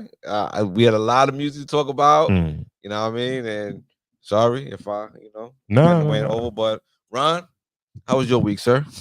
It was cool, man. It was we've been away for a while. I went away on vacation. Shout out to my wife who celebrated her 40th birthday. Ups up. Yes, for sure. Rose. Yes. Yeah, man. It was cool. Cool. Cool to have some time to relax a little bit. Yeah. Shout out to the Fondue Resort in St. Lucia. They treated us very, very well. Nice. I couldn't really pinpoint the people of St. Lucia and like what they are, like, because it's like you wouldn't say they're Haitian, you wouldn't say they're Jamaican. It's like a real mix. But it's St. Lucian, right? I guess so. They speak Creole. Oh, they speak Creole. They speak Creole. Really? Yeah. Wow. Okay. I didn't know that. Okay. They do. And okay. But you'll have a lot of. How close are they to Haiti? How close is St. Lucia to Haiti? They're very close to Saint Martinique. Martinique. Right. Okay. That's another French island, right? Yeah. So they're right. French or they speak Creole? They speak Creole. Okay. Yeah. All right. Okay. Yeah. So I don't know that. Okay. Yeah, man. But the vibe, you had some dudes that was like Rasta. Yeah, I mean, a lot of Rasta dudes. Right. You know what I mean? But it was a cool vibe because it wasn't like it was more of a vacation where it wasn't just lounging. It was, they have a lot of volcanoes. The whole island is a volcano. Wow. So that's fire. We had exactly. So it's like, it was some excursions where it was like, yo, we saw active volcano, like the fucking lava boiling up and all that other shit like that. What kind of footwear do you pack for that when you know you're gonna go see a volcano? Like what do you wear? You wear like Air Max? You wear Timbs? Nah, I guess you running sneakers or like something comfortable. Get the fuck out of Dodge. They got a lot of mountains. It's all right. It's an island with mad mountains and shit. Like that's what they're known for. Right. So you went there knowing that you were gonna kind of be active? Yes. Right. Yes. Okay. Yeah. You're active vacation goer. Well, that's what I'm talking about as far as the transition. Right. Like I don't want to go places and just sit on the beach. You understand what I'm saying? Don't go nowhere with me, boy. No, you're gonna be mad. That's good for a day. But if you're gonna be there for like 4 or 5 days, I can't do that for 4 or 5 days. Like I want to get a little active to see what the shit is about. 8 days. See, yeah. Like if anything, I'm going out at night and I'm gonna go see the nightlife. Mm-hmm. But the day, fuck all that shit. I'll be that shit in the book, nigga. Yeah. Encyclopedia Botanica. No, but salute. Yeah. That was that. Those were some of the features or whatever. Yeah. We went to the place called the Sulphur Springs. What's that? It's basically like a sulfur bath from the volcano ash. Right. And sulfur's good for you? Yeah, it's supposed to like invigorate you and make you feel like 10 years younger. That was the whole selling point. Nothing about you, man. You feel a little younger. Yeah, yo, cool. You ain't pick that shit. Listen, man, I think it had a little leak. Yeah, so you go in it and you wipe the shit all on your body. Right. All the sulfur on your body and shit like that. And what color is it? It's like gray and it's black. So like a little bit like an ash kind of. Yeah, like it's exactly like ash. It's like liquid ash. All right. Yeah, that's the sulfur. Yeah, I know you Googled it. It's not carcinogen, right? No, it's supposed to be good for you. It's supposed to kind of like pull toxins and shit out of your body and shit like that. Yeah, it was cool. Came back, my clothes are smelling like straight sulfur, like sulfur 8. What does sulfur smell like? You ever had smell sulfur 8, like the hair shit? Can't call it, nah. People that are going bald and shit like that will use sulfur 8 in order to try to keep their hair and shit like that. Yeah. My father, he used to put that shit on his hair before. For real? Sulfur 8? Was sulfur it like 8. A roll game before a roll game? Yeah. Yo, I ordered a roll game one time. No, I didn't even order it. I went to Costco because Costco was selling that shit. When my shit was going, I went to Costco one time. I went in and I bought that shit. I tried that shit. Yeah, that shit don't really work. Yeah. That shit don't really work. But yeah, man. Sulfur 8, okay. Good time. Yeah. Salute, man. Good shit, man. Yeah, man. It was did it big for white. So if you guys ever think about going somewhere, try St. Lucia, man. You think it's kid friendly? Because I want a nice vacation for the family next year. I'm turning 45 next year. But next year I want to have like a dope family vacation. I'm leaning Greece or Dubai with the family. I think I ain't gonna lie to you. I would say Greece. Yeah, I think Greece is like I think because I think Dubai is like a new like it's a new like man-made right country, city, whatever, you know what I mean? And Greece, I think it has history. That I'm waking up for. That I mean, I'm waking up for. You could go there to the Coliseum. You got it, yo, bro. Got it. You like, yo, right. I think you'll go there and you'll see the history and you'll be like, yo, I gotta know more. Yeah. You know what I mean? So do it. You go to Dubai, it's like, yo. I'm thinking Dubai because when I'm with the family, I'm forced to behave. Because I know with Dubai, there's strict rules. So I'm like, I already kind of have to be on the rule type of time anyway. But, you know. Greece, I'm leaning towards. I think Greece will be a great experience, man. Yeah. Yeah,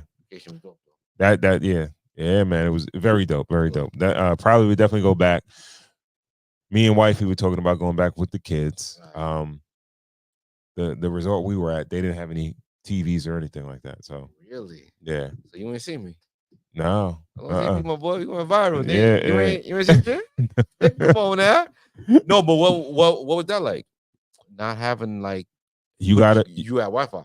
You got Wi-Fi. Okay. But you kind of you got to do other shit off the grid. Yeah, man.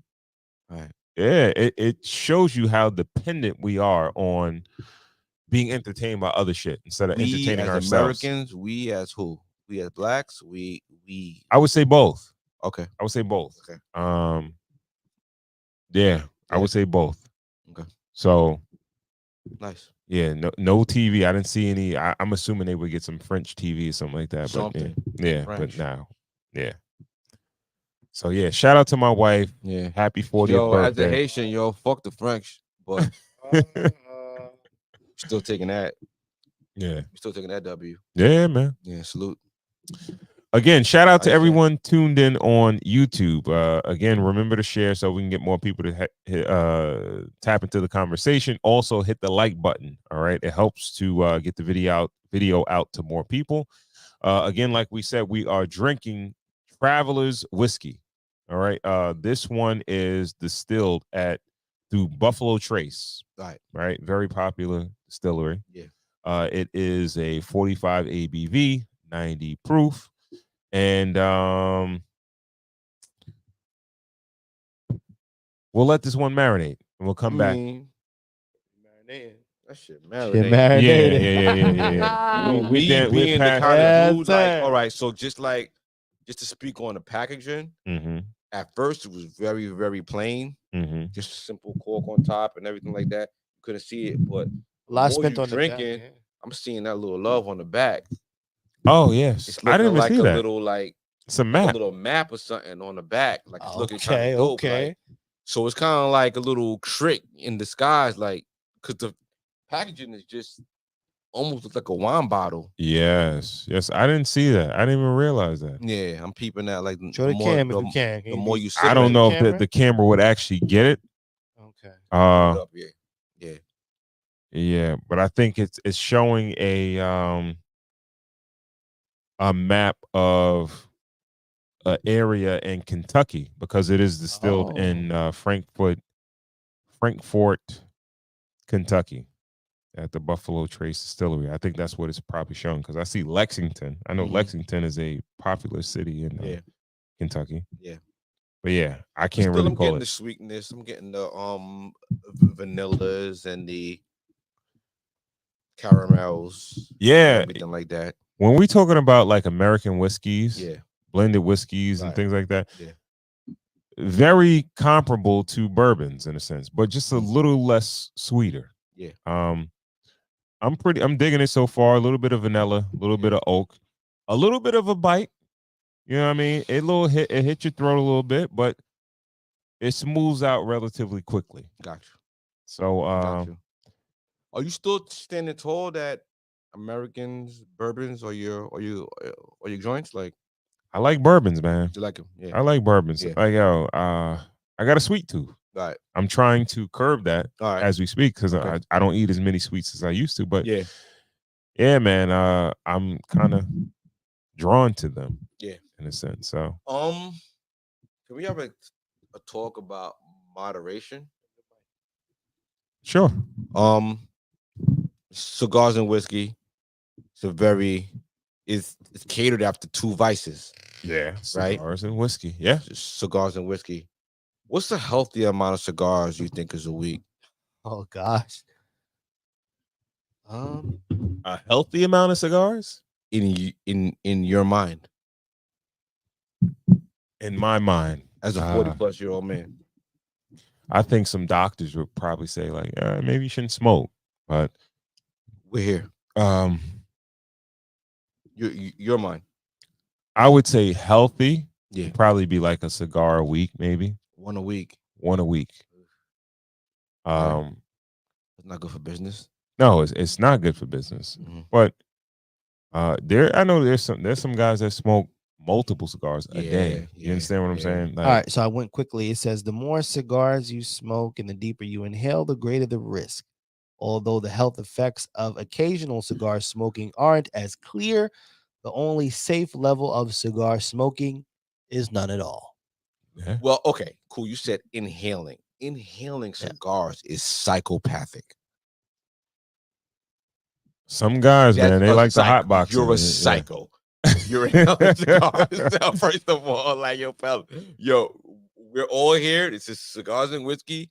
Inhaling a cigar is crazy. Yeah. Right. People who smoke at least like 3 cigars a day are 2 to 3 more times likely to die of lung cancer than non-smokers. Now, okay, we're literally killing our brand while we're talking about this. No, but you and I know we're here. You and I know you guys matter more than this whole shit. Like, who's smoking 2 to 3 a day? I know some guys that do. Well, then live on, baby. Yeah. Like I told you, like on our pre-production meeting, I was at work and I set up an alarm at a business that I was going to after hours, and police came. I mean, NYPD came, and I didn't get the officer's name, but he had that cigars in the whip smell to him. Yeah, it was. And like heavy. while we're waiting for the code, I'm just talking to him about what kind of brands he likes and how many. He's like, he does 2 a night while he's out. I don't know. I don't know if cigars are that type of. To me, see, that's the thing. I don't equate cigars with the hustle and bustle to where cigars can be consumed more than one. I consider it as a special kind of like a delicacy almost a little bit. You know what I'm saying? With a little bit of I would agree with you. You know what I mean? Backyard, you know what I'm saying? Right. Sun is celebrations. Out. Yeah, you know children being born. Children being, or just let's just say a good weekend. A great weekend. Yeah. Even if you don't want, it might not be even that exclusive to but how I equate it is, we outside, some music going, barbecue or something. Right. Yeah. A little whiskey. All right, we're gonna get the kids straight. Everybody ate to the dot. Now we're about to sit here real quick. It's getting dark outside or whatever. Cigar comes out. Got a couple.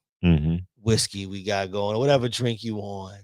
Yeah. I don't consider cigars to be a hustle and bustle thing where people are talking 2 and 3 a night. Like like you might they're smoking cigarettes or something. Yeah, you might as well like burn that, right? bogeys at that point. Yeah.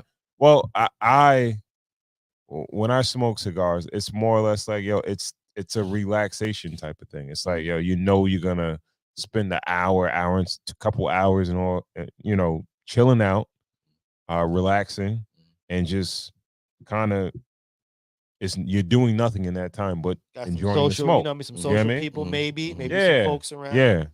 So for somebody to like do it at work or even a cop, they might have a lot of downtime. So So you could probably do that. It seems like he was going for it. Yeah. Like, definitely a downtown vibe. It was a nice conversation to have with another brother, I believe. All right, kind of spark the moderation, kind of. Yeah, I just can't wait till we get outside, man. And soon come. Soon come. Great lineup, a great new set. It's gonna be lit outside, man. Yes. Come see us outside, man. Yes. Yo, fellas, what we talking about today, man? What you got? Oh, you got one more thing? Let's do it. Grandbabies came, man, for Easter. Oh, and that was love, man. That was love. How does it feel to have that second level of child? Yo, you gotta ask me again because there's no words yet. They just like, yo, one of them is my daughter's twin. It's my eldest daughter. Like, I feel like I'm 19 again. Like with one of them, and the other one, her smile and her eyes are just so lit. It's just the future. It's like I see the past and I see the future. It's crazy. And it's just like, yo. It's a blessing, crazy. Man. That's a big blessing. And that's the biggest blessing. You can send them home. Yo, dog. You just spoil them. Like, get cupcakes. So money, it is true. Jewelry. It is true. Yo, I laced them up. You know what I mean? Earrings, everything came up. They set them back home. You know what I mean? So it is true, right? So it is true. They always say grandparents. Come and check the boy. Yeah. Grandparents, you can spoil them. It's love. It's love. Life, it makes you put life in perspective. It makes you understand really like everybody was a baby. Everybody, right? Yeah. And like situations kind of shape them into who they are. It gives you another level of grace. And I feel like that's where wisdom, where like the grandparents' understanding comes from. I feel like it gives you another layer of grace. And I feel like getting older, you get layers of like grace where you understand humans more. And you understand what they went through. When you understand, like, if they went through things, it shapes their, decisions, and just love, yo. That's what's up. Yeah. Now, how old are the grandbabies now? Young. Yeah, the babies. Yeah, babies. Okay, good. Back to back. Okay. God is good. Shout out to Liberty, yeah, man. God all is the good. time. All the time. Yeah, and all the time. God is good. Fucking get it. Let's go. Shout out to the grandbabies. Let's go, man. Yeah. Get into the episode, my boy. All right. Name of the episode tonight is The Apple Doesn't Fall Far from the Tree. Watch those elbows, guys, by the way. Table. You want to jump right into the... Yeah, let's get it. All right. So you want to give a little context? We got a clip or no? We don't have a clip. All right. Don't have a clip. All right. But premise of the episode is based on Russell and Kimora Lee Simmons' daughter, Aoki Simmons. Aoki Lee Simmons. Right. And it came out that she was dating, I don't know what the dude's name is. 65-year-old restaurateur called Vittori Asaf. Okay. Yeah. Okay. What restaurants does he own? That's what I was trying to get the name of. I can't call it. Okay. I'll look it up though.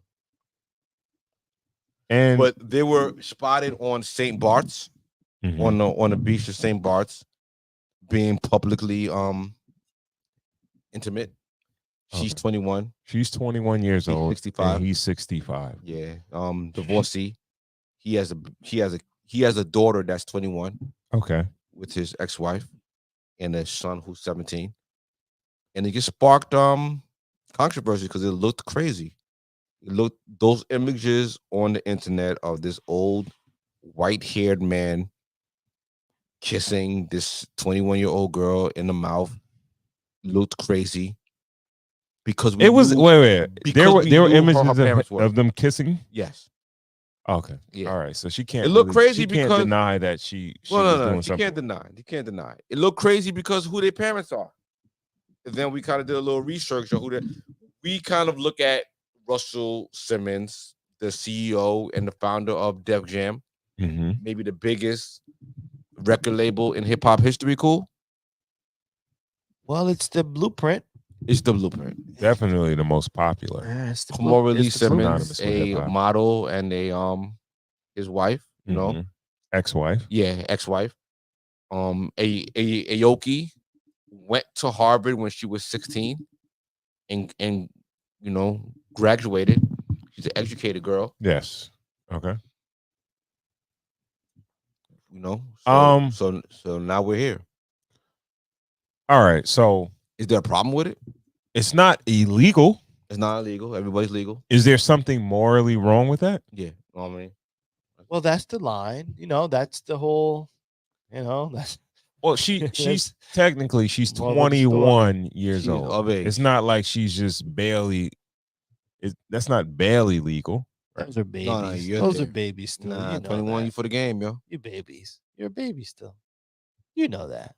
You for the game, cool. Come on, guys. You know that. You know 21 is too young. Too young for morally or what? What are you talking about? Oh, of course. I don't know. Wait. Okay. I don't know. Morality's on the scale. I don't know if it's a question of 21 being too young or 65 being too old for her. All right. Well, listen, I'm looking at my age right now, which is 37. And 21 is really young. Like if I waltzed backyard in the barbecue with a 21-year-old. Now, mind you, very legal. Very legal. No, you just know 21 is not. They like still babies kind of in the face a little bit. Do something for me. Go ahead, Rocco. I didn't want to sidetrack. No. I just you finish your point. He killed me. GB just killed me with that one. Can you do something for me? Yeah, you're right. Now it's time for God. 21, do your thing. Part us out. For the game, man. Everybody want that fresh off the car. I'm just saying. Everyone want that new car smell. You know that it is. That's really new. If you're gonna buy something, you're gonna buy it new, right? Yeah. Yeah. Okay. That's my angle. We're there now. That's my angle. Bro. Y'all playing around. Let me get to where I want to get. Let's keep it a stack, bro. Let's keep it a stack. Men, men that have means, they got the bag. They may not want to. If a dude is 65, he may want to. He wants something fresh and new. I hate to say it like that, not fresh and new, but like we don't lease. We buy the whole car as you should. Yo, come on now. Okay. He's most older guys. It's just what it is. Most older guys don't want a woman that's their age, especially a guy that have what? Most older guys that did good in life have what? Baggage, money. Yeah. They got baggage also, and it's like, all right, well, on that beach, you ain't feeling none of that shit. Yeah. Babies ain't calling him. Babies calling mom. Okay, so the elephant in the room is that her parents, not exact situation, but it is a relationship that's a age gap dating relationship. Well, you had reports of Russell Simmons saying that she was 18, But as of recently, Kimora Lee Simmons never really gave an age, but she said that she was in high school. Yeah, she said she was like 16, Russell 15 or Simmons 16 said years that old. he had permission from her parents and from her manager to date her. Permission. Okay. So this nigga had to go get the fucking permission slip slide. Son. For the for the field trip. So, you know what I mean? Nasty work, son. When you think about it. Yeah, I'm Nasty getting R. work, Kelly GB. with it before Kelly, but we're not gonna put that smut on. Well, okay, that's too early. That's too early to play the game. I'm just referring to 21 years old. Mm-hmm. Well, we talking about who are parents. Buy it legal. Bear it legal, I mean. Well, I'm trying to, buy it legal. It is a legal situation. It's just morally. So my thing is this, right? Should there be some change to the legal law based on morality? No. Because why not? Why? Because you can't base just stay law here off of morality. Why not? Everybody's morality is different. Exactly. Too much of a scale. Exactly. We're not gonna. It's a sliding scale. So okay, so let me ask you a question. So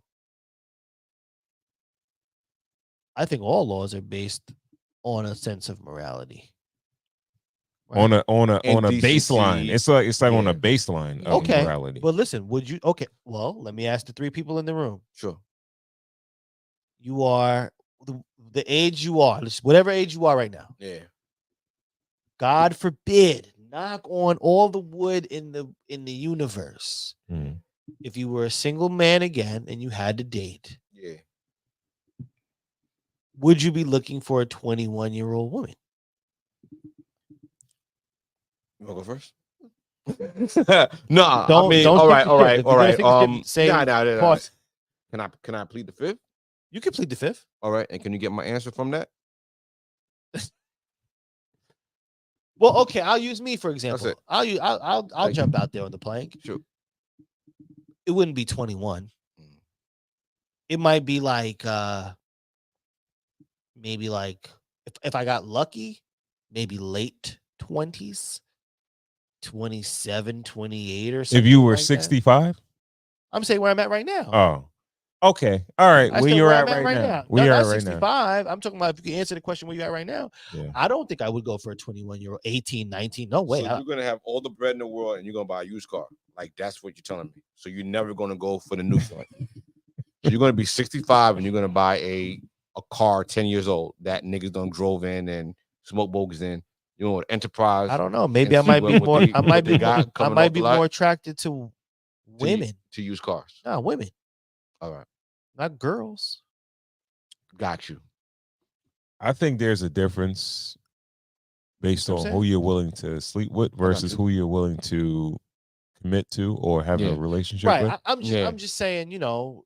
So my point is that there kind of is a baseline with this thing. Because more people, I would say more, because you're gonna say more people because that's how you think. With it, like bro. Has anyone go to the internet? All of the stories that we have heard about this story on the internet, a large majority has said that this wasn't right for one reason or another. All right, but the majority, out of 10 stories. Right, but the majority of people are not multimillionaire men or women. So that makes it right. No, I'm not saying it makes it right, but it seems like there's a consistency with people that are in certain industries that at a certain level, right, that they seem like they date younger. I don't know if it's the more affluent you are, the younger you date as a man. I think it's a baggage kind of game and not having, you know. What do you mean a baggage type of game? Which would bring GB's point kind of back into the fold as far as kind of the older you get, the more things that come attached to a particular person.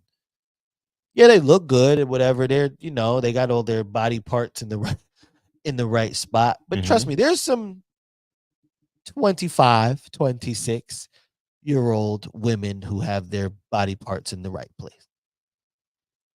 You know what I'm saying? Trust me.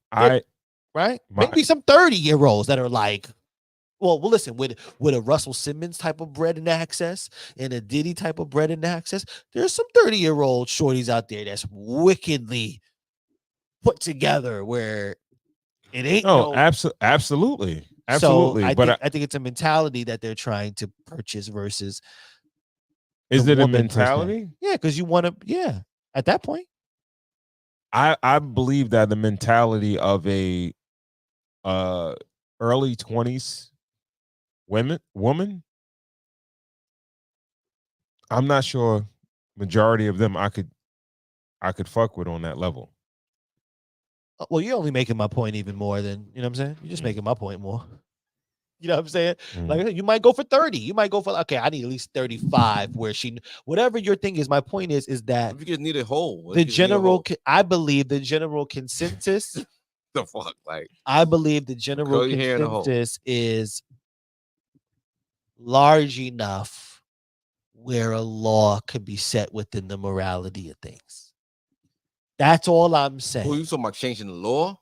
Because it ain't happening. maybe not, but I'm just saying where it doesn't make any sense. Like they're old enough to make their own decision. If they want to be treated like people are regular going to say they're not though. No, they want to be. If you gotta train, you listen. Laws are set across the board. You have They're not gender based. So if you change the law for women, you gotta change it for fucking men. GB, and it's not gonna happen. You have a child that was 21 once. Yes. When that child of yours was 21, a 65-year-old man, I failed myself as a father. Okay, but I want to say that I could commit seppuku. Looking at your child at 21, do you think? I don't want to put I don't want to put your real family life in. Please put me that. But I'm just saying, do you think that your 21-year-old child was able to make the greatest and best decisions? Not greatest and best, but I was believe that she wouldn't be on a vacation with a man for money. What about if that man was a multimillionaire and fucking had a lot of shit? What do you mean she's on a vacation for money? Come on, baby girl got caught hustling that monkey. Come on. It's the unpopular opinion. She's very unpopular. She's like a Harvard graduate. She's very smart. And she landed a 65-year-old, like she landed $1 million. What? So you think she's escorting? Yes. Oh. I don't know her. This is just my individual thoughts. But I feel like she got caught, and I feel like that's why they quickly ended their thing, because it was bad for both of their image. It ended mad quick. This wasn't a relationship. This was just a rental. Yo, listen, I went to LA. Listen, me and my lady was in Malibu. So he separated himself real so quick from me. You see this? He did. He got out of there, right? He got it. Finish your point, Paul. I saw a couple like young black shorties, beautiful looking shorties with some older white men, and this is kind of like, yeah, okay, you just, which mind you, in New York happens all the time. It's just black trucks being sent from here to there. Model. Yeah, the fuck you modeling that? It's about you modeling that monkey. Happens all over the world. The fuck. Gotta hop. It's part of the game. Hence the title of the show. Apple don't fall from the tree. Mom Dukes was what? 16, 17 when Pops bagged her up. Yeah. She was a model. I never seen this tall Chinese chicken nothing. Would you ever see Kimora Lee Simmons model? A long time ago. Yeah. She was in stuff. Would you ever see a little shorty model? Which little shorty? Her daughter. I don't know. The fuck? Is she a model? What's the Instagram model? Yeah, I'm a running back in Madden. Is she? What? Is she a model? Is she a model? What she said. Yeah, she didn't go after Harvard. She didn't. I don't know what she majored in, but she had an interview saying that after Harvard she didn't go to school because she was pursuing her model degree. She fit the model type. You know what I mean? Tall, no ass. Let's go for it. Yeah. I guess certain men don't like to hear noise when they smash. GB is terrible. I just want to let you know that, guys. GB is we bad. see the pics on that beat. That shit sound like silent sex. That shit sound mad quiet. Ain't nothing clapping. Ain't nothing going on. Yeah, she's built a little frail. I just think she just looks a little young. She just looks young. Nah, it's 21-year-olds was fatty. Nigga. Stop playing, nigga. This ain't live, nigga. I'm gonna feel it like Ron. Edit out. Aoki, edit out this time. Time stamp. That was 143. 143. Come on now. You know what I mean? But nigga, that shit good. Like certain groups of men with the paper, that shit is, you know. I hear. And that's the mod, and that's they tight. We live in a society where if a guy or somebody has a certain amount of money, we don't trip about who they date. Leo.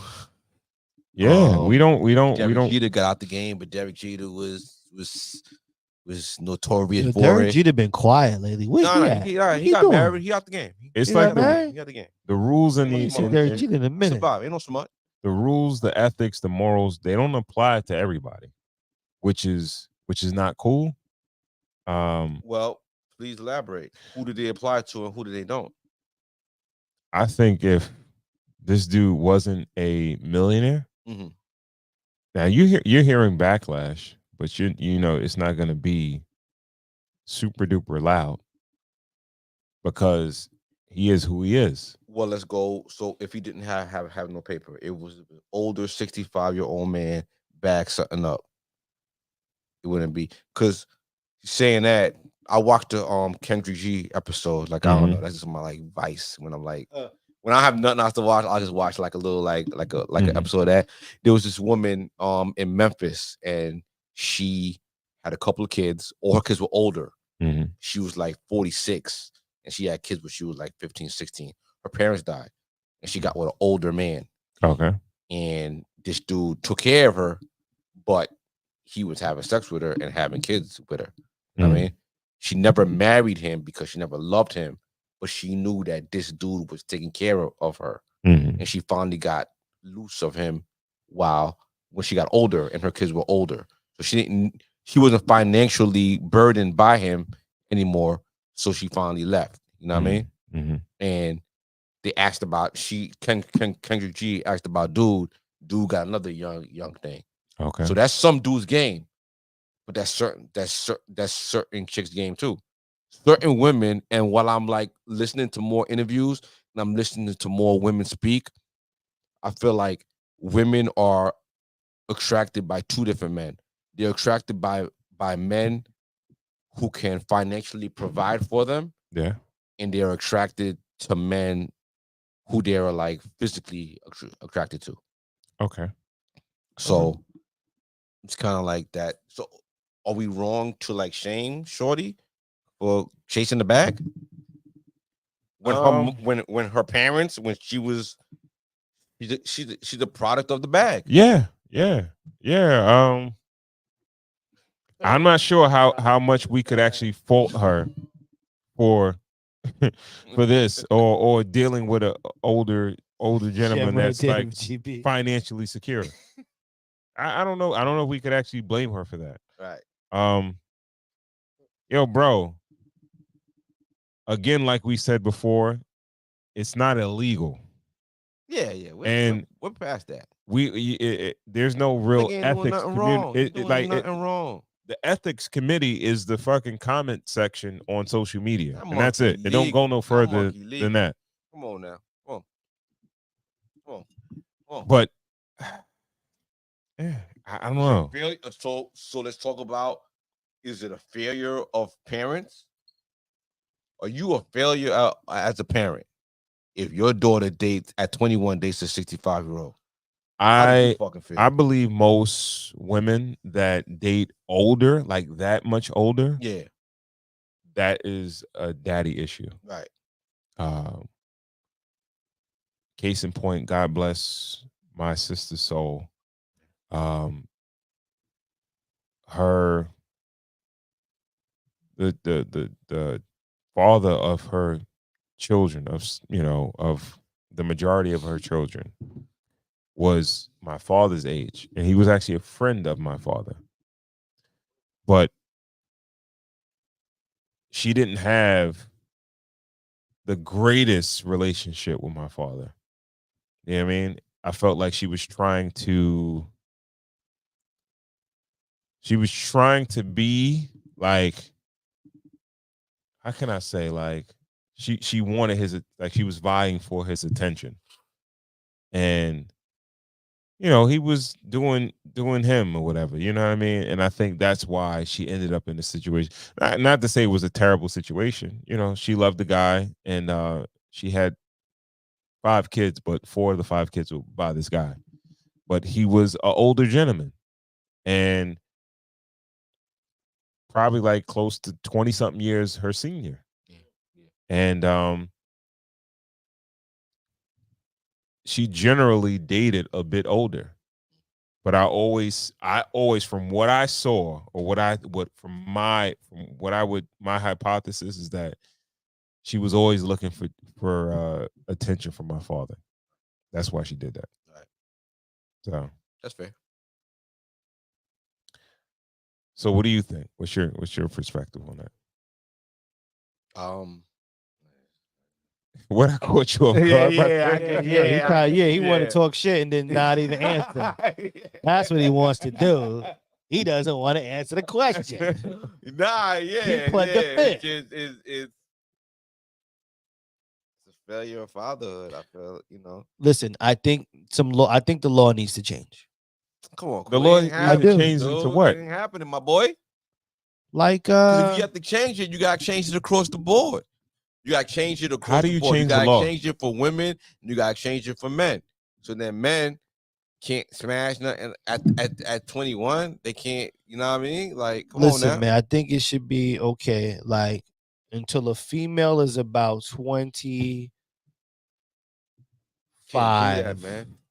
Changing until she's about 25. Like, if that monkey for sale at 21, sale, my boy. I tell you, come on now. Come on. Yeah, I can't even. Look at them Jordans drop, nigga. Let's go get them. It's me and you now. Ron left, nigga. I know this is terrible. I hate to be here. Now we're here. We got daughters. Yes, I do. I don't want that. What? I don't want that for my daughter. What qualities do you instill in your daughters? What's that gumbo? No, listen. What's while that she's gumbo a young like? girl. What's up? While she's a young girl, yeah. If she's gonna date, I want her to date a boy who's a young boy. I'm asking you. You asked me a question. No. I don't think you understood my question. What, as a father now with a young child, we all got young girls about the same age. What qualities are we trying to install in them? What qualities? Let's add some value now. We ain't just talking shit about the little Kimora Lee Simmons girl. We talking about, as young fathers, what values can you install in your young daughters that they ain't doing no foul shit where they hustling their monkey? Well, I'm gonna say whatever it is, do it for you. Right? Whatever kind of relationship you're searching for, just make sure that it is for you, it's for your personal gain, not for nobody else's gain. Yeah. Hopefully, and the way things are going right now, if they come on, cool. You talking about too commercial? Come on, what you want to see? You want to teach them about their body, right? Come on. You want to teach them about men? You want to teach them about predators? Come on, cool. Okay. Well, I think a lot of games she's gonna get from me being me. Right. There's a lot of this game that I can teach without ever saying a word. Got you. Right. How I treat her mother is gonna make a big deal about what she's looking for in a man, more than what I can say to you. Yeah. I can say, don't look for this guy, and don't look this kind of guy. She's gonna be with about me. The guy, but I'm talking about just the world and what the world is gonna be. You know what I mean? Like, yo, you sending Bambi out there in the world with lions and tigers and bears. But the respect I get, I give as she moves around with me through a daily basis on an everyday life. And she with you. She's with me. She's gonna see, just like you, your daughters are with you. They're gonna see how dad moves. Right. Because remember, the mother is gonna tell them the things off the record that we can't say. Right? That's hopefully you chose the right mom. Fellas out there, hopefully you chose the right mom to have a baby with. But in our situation, we did, right? So our wife, we're lucky where our wives are gonna say those things, to keep a lady a lady. Dad jewels. Right? Dad jewels. Right? But the dad jewels, I feel like, are all walk. Nah. It's not all talk. It's all walk. Nah. Well, okay. Nah. You have the experience. So what Yeah, are okay. what are some of the dad jewels? Because you're a little bit more advanced than us two. The dad jewels are more. They're talking points, or they're not. They're not just showing. What it's about. Well, you learn in between. Because I feel like with my first, I was kind of like cool. I was kind of like, yeah, you're gonna be around and you're gonna be all that. I did a good job, but I feel like the world is changing. So now I feel like on those quiet rides home from school, we gotta talk a little bit. So I What are you mix it a little talking bit. about? Well, we just talk about life. So we talk about like her day at school, how she was treated, how she treated other people, and then we look around at traffic and we look at people that are aggressive. So like I try to make her cognizant of like when we're driving, I kind of relate everything into traffic. So if someone is cutting in front of me, I'm kind of telling her like, yo, listen, certain people are aggressive. When you peep in aggressive people, it's in your best interest to not catch their attention, but back away from them. Okay. So everything it's not as black. It's like how Cool was saying, it's not super black and white, and it is around, but I feel like I added a layer of commentary to it too. Okay. And it's not like, yo, niggas who's loud is gonna rape you. You know what I mean? You know what I mean? Right. But it's like, Right. yo, if you see a group of boys, yo, if you be surround, like, just try to go the other way. Like, Right. stay away from boisterous people. Stay away from aggressive people. You're smart, so act smart. Act like you're smarter than people. Because Right. people aren't smart. You know what I mean? Don't use smart as a weakness. Yeah. I feel like in our generation, smartness was a weakness. Being a nerd was like being weak, and we had to play dumb to like. But nah, fuck dumb niggas. I mean, Right. that's the way I look at it. Like, run circles around them, take their money, and run them into the ground. You know what I mean? Ron, what about you? What are you thinking? You got a daughter that's coming of age. Honestly, I don't know. That's why I referred to to him, because my daughter is just become a teenager, and I look at her, and I look at her sometimes, and I'm like, she is pretty. Yeah, she's pretty, and I'm like, yo, it's only a matter of time. And it's like, all right, have I done enough? Or what am I supposed to be doing? You understand what I'm saying? Just verbalize. Verbalizing what? Yo, just say anything, even if it sounds dumb. Yo, don't go to the bathroom with nobody. Just say it. No, y'all are laughing. Y'all are laughing. Shouting jewels. Y'all are laughing, but it's like, is a difference between getting, like, I feel like me just like doing it the first time, I feel like I got lucky, nothing happened. I didn't have the tools. Now it's almost like I see the field. Okay. And I've seen different foul things happen. So you gotta verbalize the thing. Yo, no one's innocent. Like, yo, if there's a man in the bathroom, walk out. Just say it randomly, like, yo, straight up and down. Like, yo, on those little quiet times, just give her a little nugget. Yeah, okay. You know what I mean? Okay. And it might sound abrasive, it might sound crazy, it might sound like daddy's a kook, but same way you could tell her to like teach her how to drive and teach her how to keep the eyes on the road, or teach her like, yo, to keep your balance at all time when you're riding a bike, or teach her anything like study your spelling words. Just give her the obvious. Just give them the obvious. Yo, if there's a group of guys, they're a little loud, go the other way. If you don't feel comfortable in this situation, let her do that down easy. Like, even that, if you're not interested in a man, don't embarrass him. It sounds fucked up. You know what I'm saying? But shorty just got stabbed in Brooklyn or for letting some retarded nigga down. You know what I mean? Foul. And this nigga lost it. You know what I mean? So, yo, you gotta protect yourself against strong niggas, retarded niggas, goofy niggas, incels, all types of shit. You know what I'm saying? You gotta protect yourselves, man. Like, At it's all our times. job to protect shorties, yo. Our little shorties, yo. And that's how we gotta treat it. So that's the knowledge that I'm gonna give from the first to the second one. It's like, you gotta talk about it.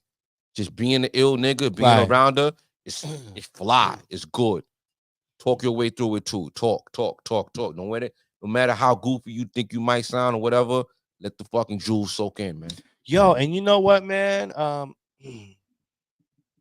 If God is on our side, there's a lot of time to give a lot of gems in those moments that, you know, as you speak of. You're driving to get them from school. You're driving them to here and there. There's a lot of moments where, you're right, man. You know, one every other day, man, to save someone, save some, like, I ain't know.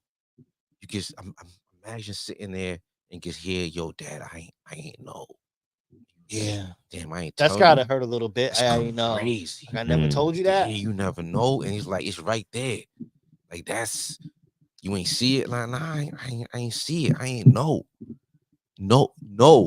Play the shits through your head. Like, when you're in the army and you about to go to war, like, they play scenarios through to you when you kind of like have scenarios. Get your daughter ready for fucking war. Not to say that men are predators and nothing like that. We fucking men. And then It's nobody got no also smut a on their life name, thing, right? whatever. But what you don't use as a man being a direct predator. Life itself is gonna kind of throw you shit that, right? You know what I mean? You can utilize those principles for. You know what I'm saying? Yeah.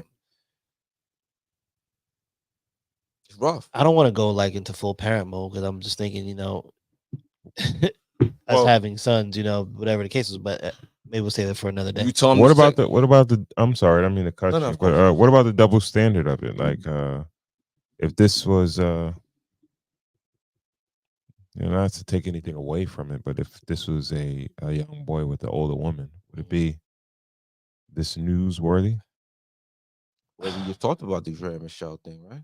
We talk about the Dre Michelle impregnated homie for the bag. Well, it's always it's the double standard, but it's always the standard. The dude always got the bag, right?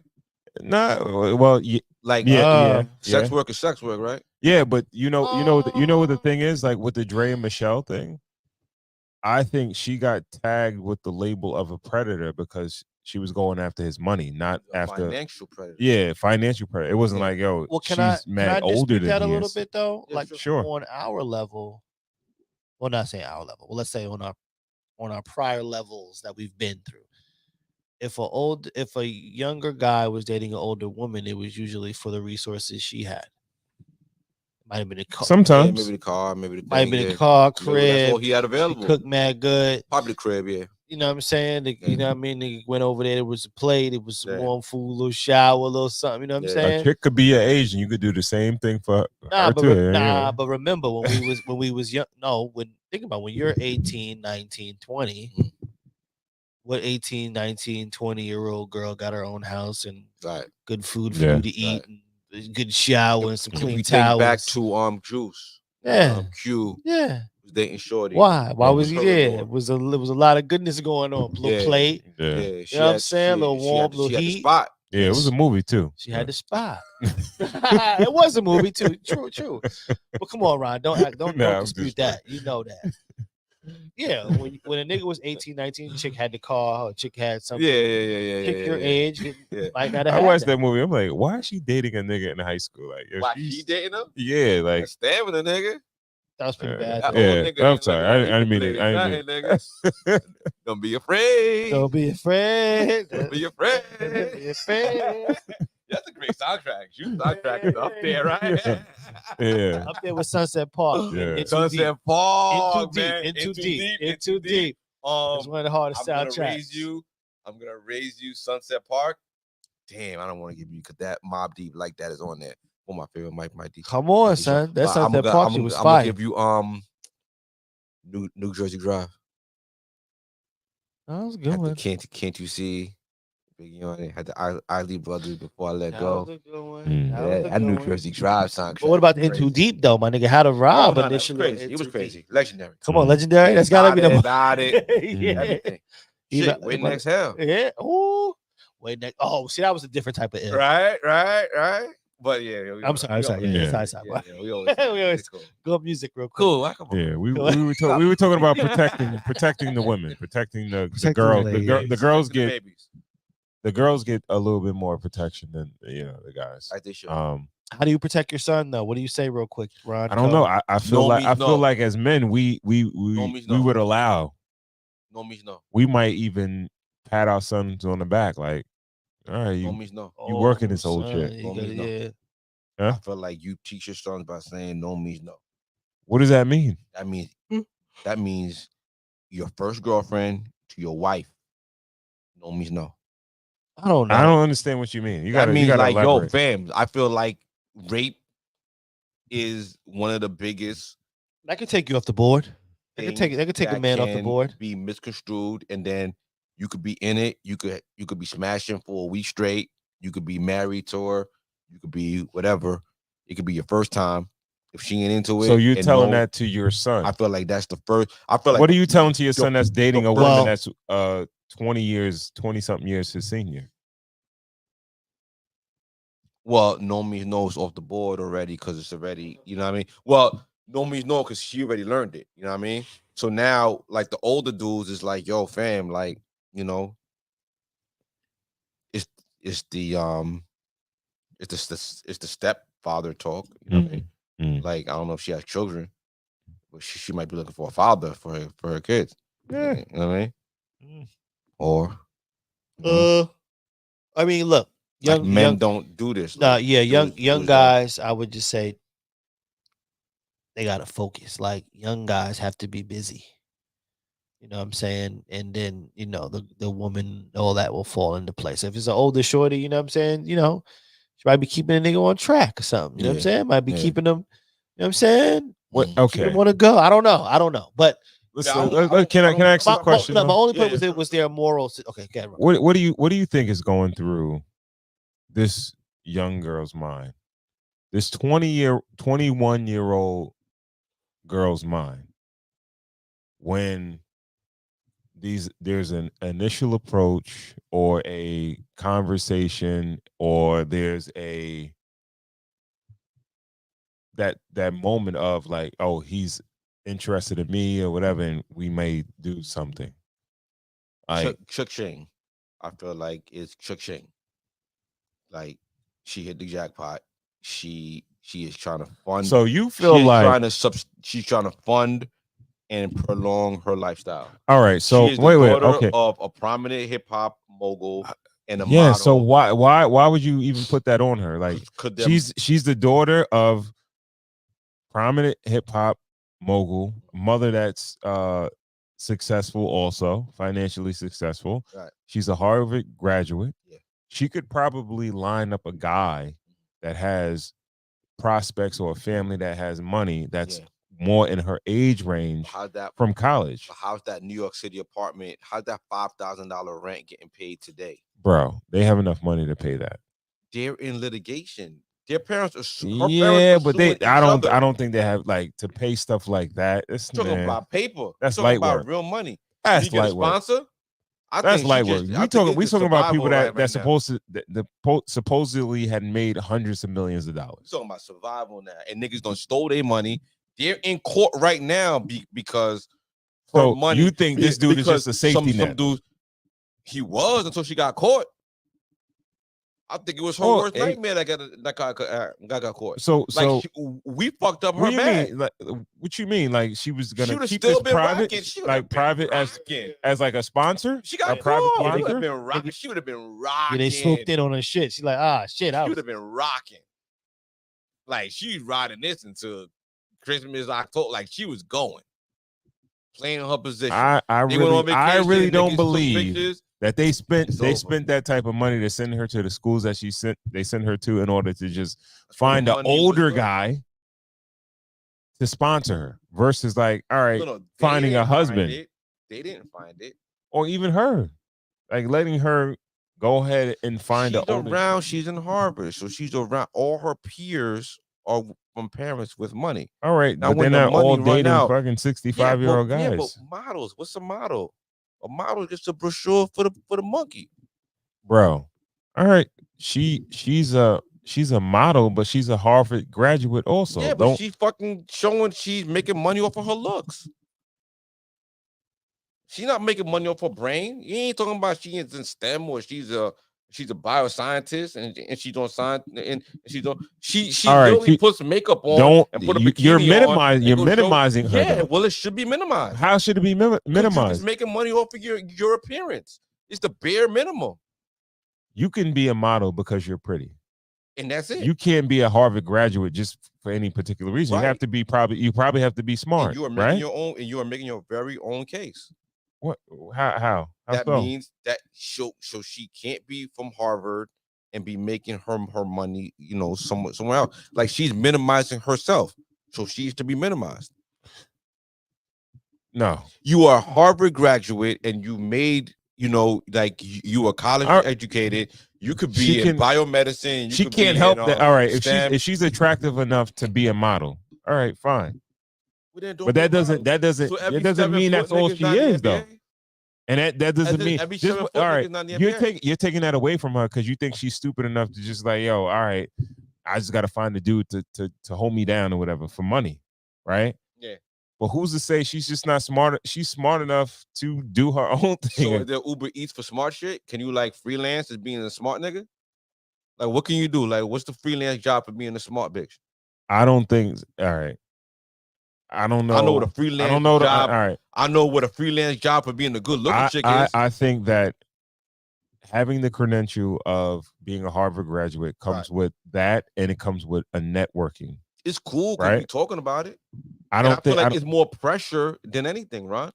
I feel like it's pressure. You're really trying to say like, yo, they spent all this time and money to put this girl in a certain environment to just be an escort, to escort an old dude. Money ran out. You hear what I asked you? Yeah. You think they spent all this time and energy and money to send her to Harvard and graduate and all that good shit for her to just be an escort to an old ass nigga, like a nigga that's like supremely old, 40 years older than her, 40 something, old ass billionaire, and she comes from that same shit. The apple don't fall far from the tree. So like this is the blueprint. This is what you was born out of. Like you were born out of. I don't think her mother was a Harvard graduate though. Nah, no. Her mother made a good living off of. There's a difference. That's what the point I'm trying to make is there's a difference between her and her mother. She's a little bit more advanced. What's the nigga care about a Harvard graduate? What's the man care about a Harvard graduate? That's what I'm trying to say. I don't think that's the situation. I believe that. All right, you might have an old nigga that is used to date. The brain. You got an old dude. No, I'll be here all weekend. You got an old dude that is. He consistently dates models and dates younger women. That's what he's into, right? That's all you. But that doesn't mean that. That's all you are. That doesn't mean that's all she is. There may be a lot of women that are in that space that's like, yo, I'm just looking to snag a dude that has the bag that's willing to sponsor me. But I think she's a little bit more. So you think her frame and body type mattered less than if she knew the theory of relativity? I think that theory of relativity, that extra intellect, will stop her from being like just the average pretty face that the dude just wants to bag and just be arm candy. She's not gonna be on the stroll. Yeah, she's a high price joint. Like she got the height, she got the build. Bro, you know what really trying to minimize this chick to a hooker, bro. I ain't say it. I didn't say those words, but it looked like some hooking to me. I don't know. It looked like a hooking. It looked like, it looked like she they got caught. You know where I do commend her is that shame kind of worked. The community saw it and we was like, she cut that shit off. That's where I kind of, commend her. So it don't matter. No. It does matter. This dude has a track record of bagging chicks like this. No, it don't matter for him. You know what I mean? That's the problem. It matters for her. That's where morality sets in. I feel like her moral base still out. It's on her. Class. No, she cut it off. She was like, yo, listen, I got caught. I'm off the website. You know what I mean? Sugar Daddy site. I'm off the shit. You know So what I mean? see, I'm this outta is a problem. Like, it's not a problem that him. She legal. What are you talking about? He ain't got money. So why is the onus on her then? Cause it's her pussy for sale. Yeah, bro. He really he stays saying America. Am I saying something wrong? bro. America. Listen to the music. Listen to the curbing. Yo, bro. Put the curbing on. Listen to the music. Yeah. Oh, I'm not gonna minimize that young lady to that. To what? To being an escort or just selling cooch. I can't minimize it to that. Even if her parents were in a similar situation, she's a little bit more advanced than what her mother is. I think her mother was like a straight model. I don't know if she had she ain't married in there. Her mother had no way out. This was her mother's exit plan. Okay. Talking about they went and got permission. Like, okay, that's she said she on the internet as a grown woman crying, talking about I was in high school when he came and got me. Russ is going on and shit and saying like, yo, listen, I went to her mother and her manager. Like, yo, they signed off on shorty. I'm good. I don't understand she why was bought and sold. I don't understand At least why the daughter got a little more sense. In any other instance, we would say the onus is on the guy. Like, yo, we responsible for shit. It don't matter what the woman does; it's what we do as her men. Father. But in this instance, we're kind of like focusing on her and the fact that she's dating this older dude. This dude chose to date her, and he has a track record of this. She doesn't have a track record of dating older guys. She just got caught. All right. So why are we putting so much onus on her? We not. And why are we putting so much shame on her versus the guy? Well, does it have to be like shame? He used the word shame. Can it be like the community looking out? It is. You know that village that they say it takes.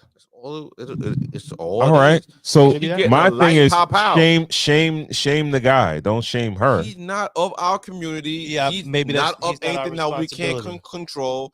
Certain things are out of our control. He might not be out of responsibility. I think maybe she's more our responsibility. You keep the prey. You educate the prey so they don't become prey for the predators. The predators are going to exist. You can control the prey. Yeah. You educate the prey so they are not prey for the predators. That's what the whole first I think you could shame everybody. I think you could shame them too. That's what the whole conversation they have first of all, you could shame the predators too, because a lot of the predators. You're not doing anything illegal. We're not talking about illegal. We're talking about morality. We're talking about shame, bro. Us calling him a predator is illegal, and then morality is you can't even call a spade no more. All right. We can't call nothing. Nothing. Everything is up. Everything is down. He has more. He's a billionaire. Yeah. He's a billionaire. Yeah. Does he have more to lose than she does? Yeah. So he could fall based on the court of public opinion, and he could lose a lot of money. He's not playing based on shame. Ron, we playing ball. We playing basketball. He playing soccer. It's a whole different game. We just telling her, yo, don't go over the soccer court.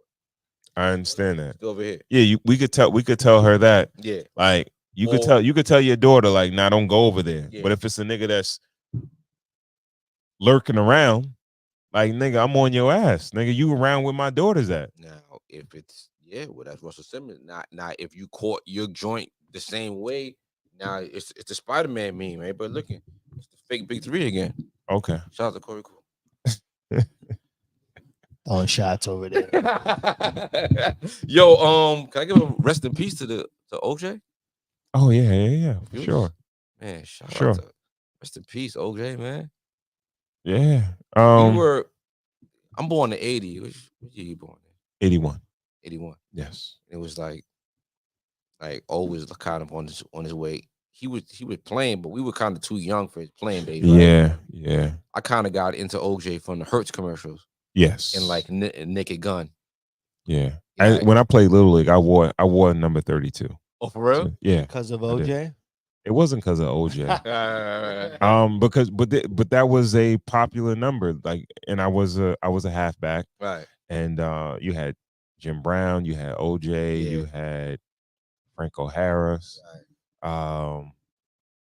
You had a few dudes that wore number 32. Yeah. And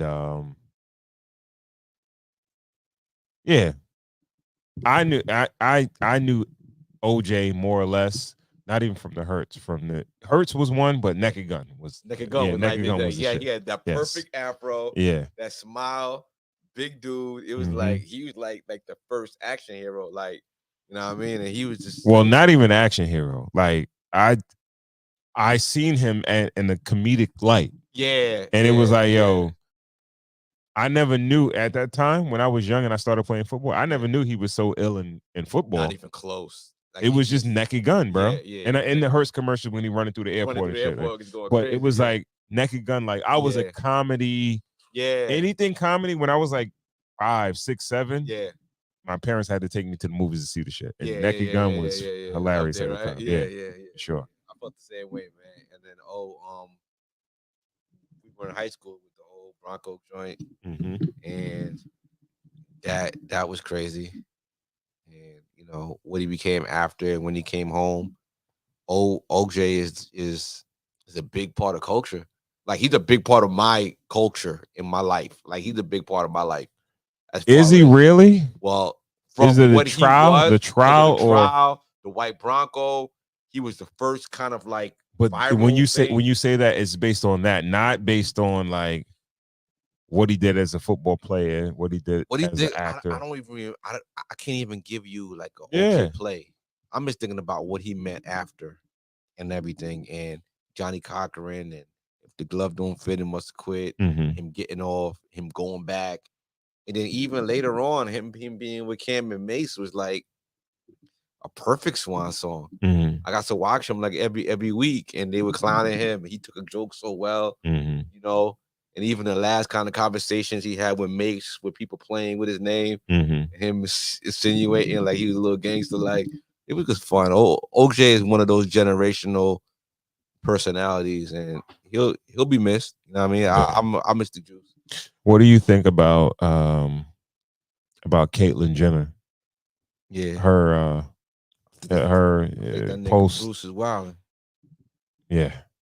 I think you think he a little salty because he a little salty because that bullshit that he thinks happened with his ex-wife, and he killed niggas too. He got into an accident on the freeway when he wasn't paying attention, and he pushed people into traffic, and they died. Oh, he did. Yeah. So you got blood on your hands too, big homie.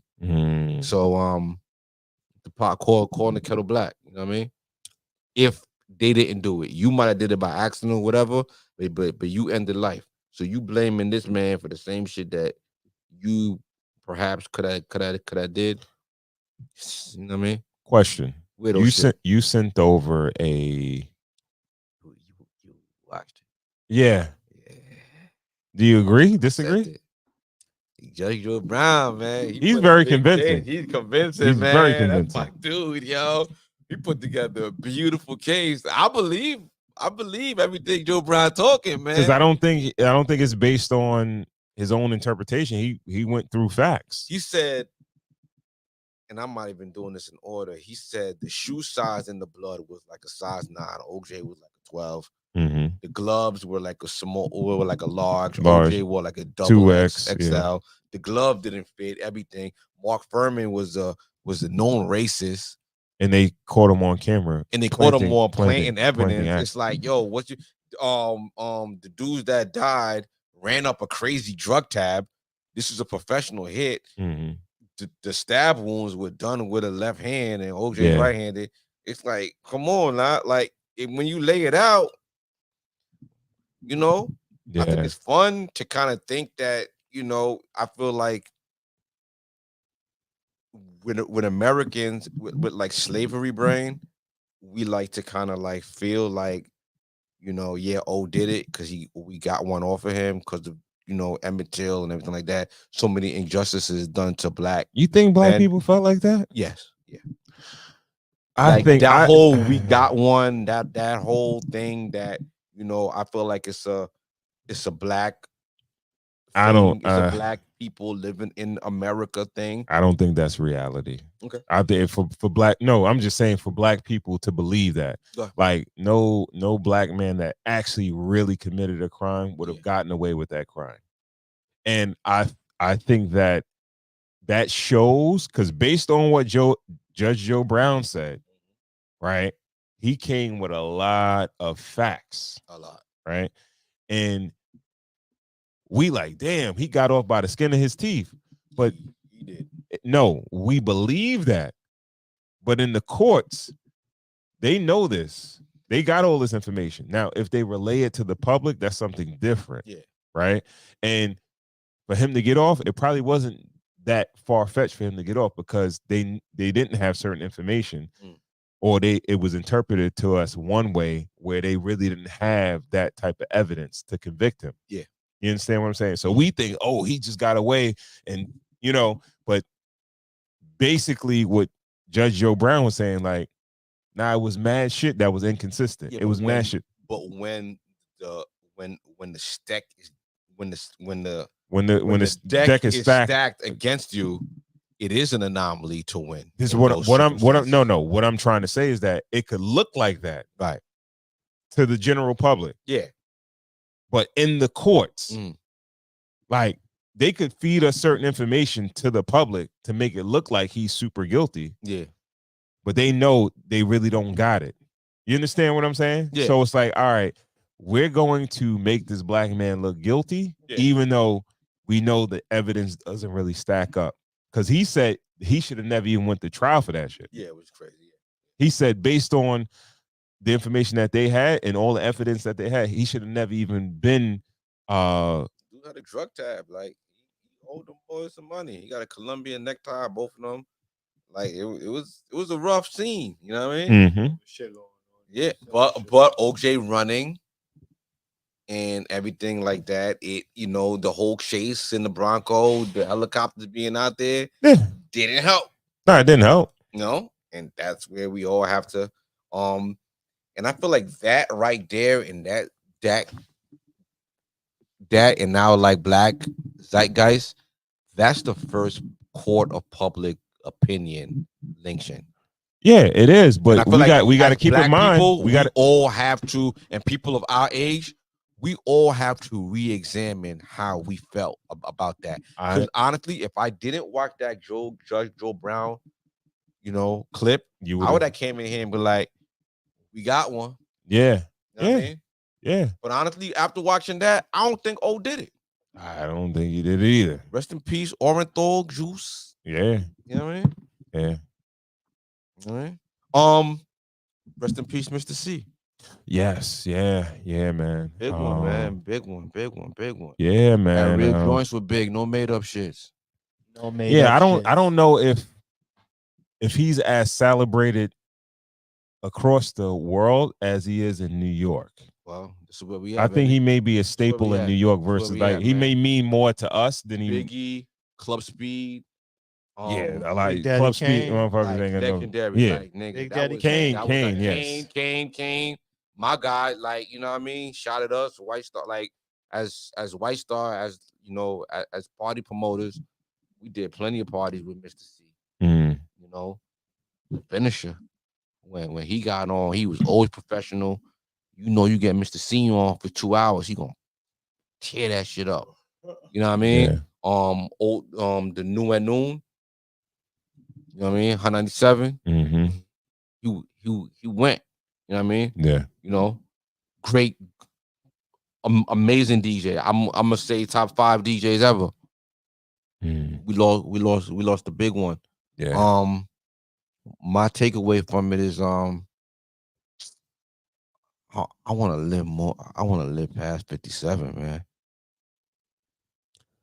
Of course. I don't want to die that young, my boy. Well, I think he has some issues, but yeah. Do you think his legacy is going to be overshadowed by the drama? What's the allegations? Be. I mean, well, it's not allegations because he kind of yeah, nah. It should be. It should be what? No, it should. It shouldn't or should? Shouldn't. You sound like you from down south, nigga. Should or shouldn't? It should not. Thank you.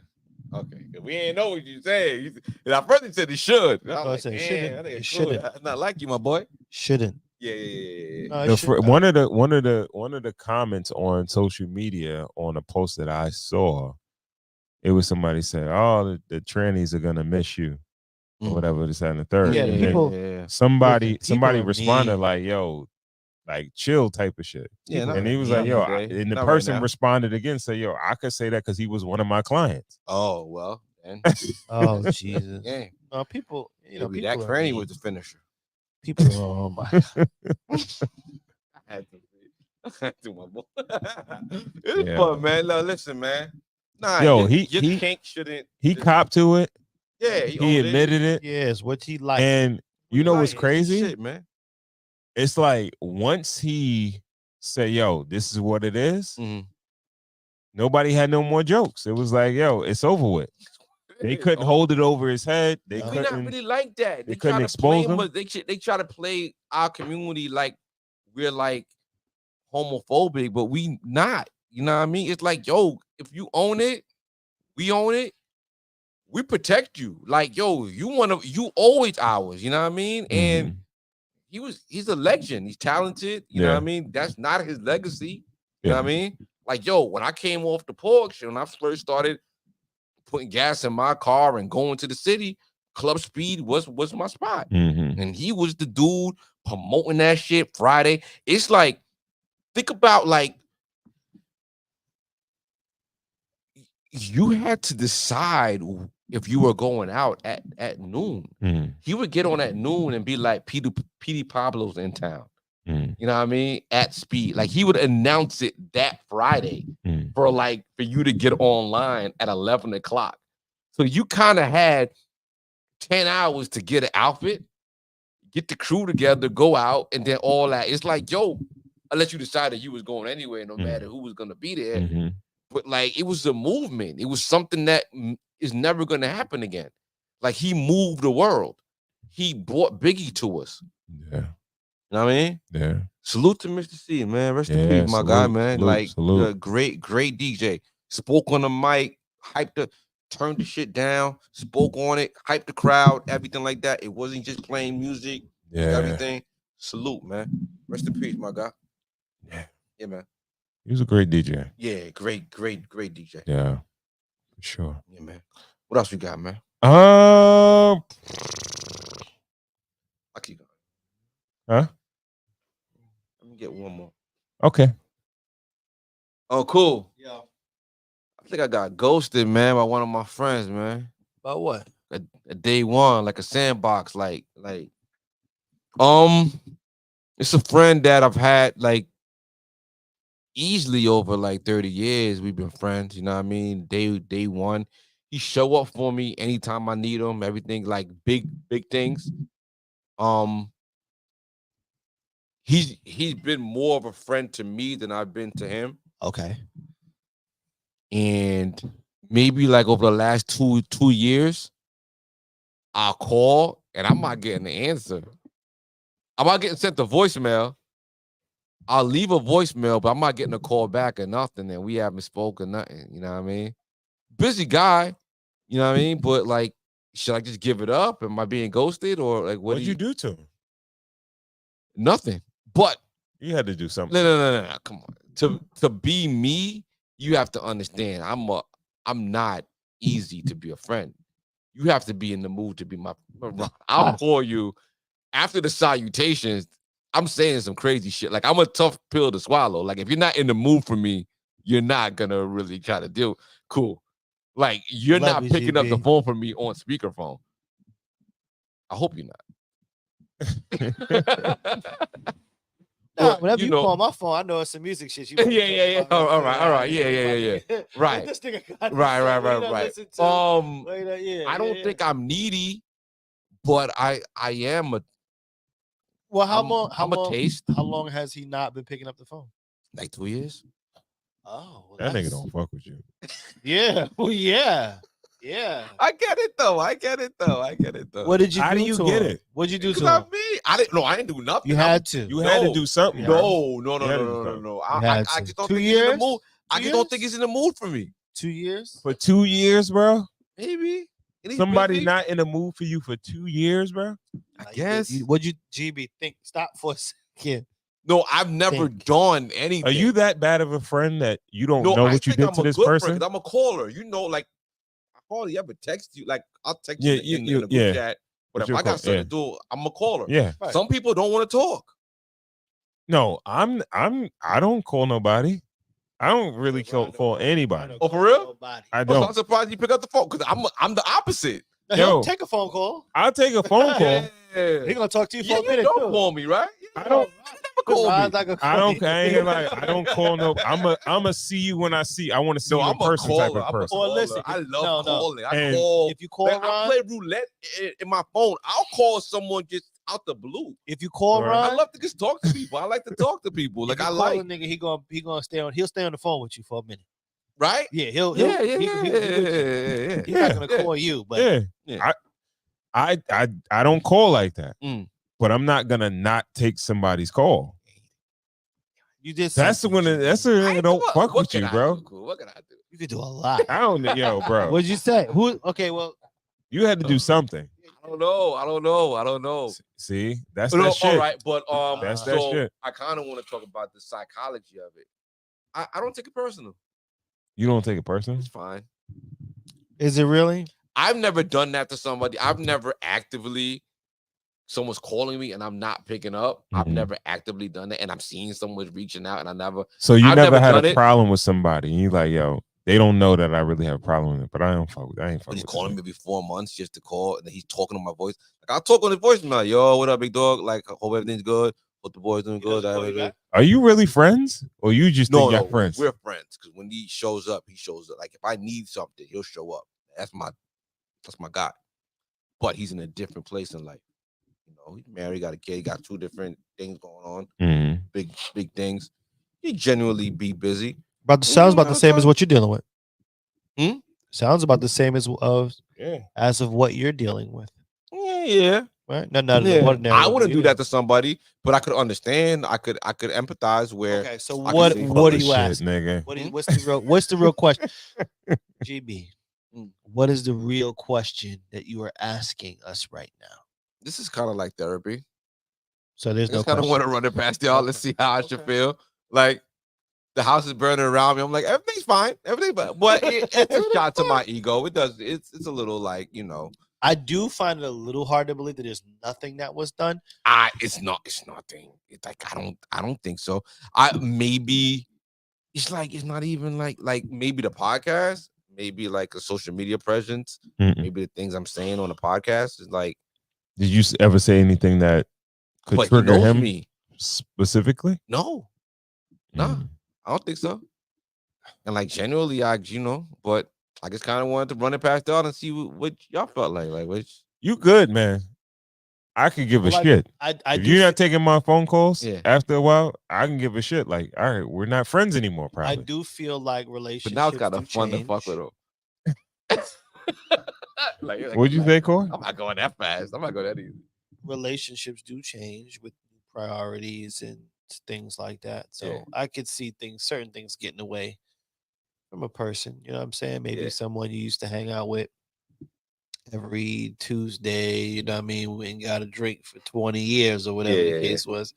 New job coming to play. Next thing you know, you're not free on Tuesday, and it could be things of that nature. But to where that person doesn't call you back, holler back at you.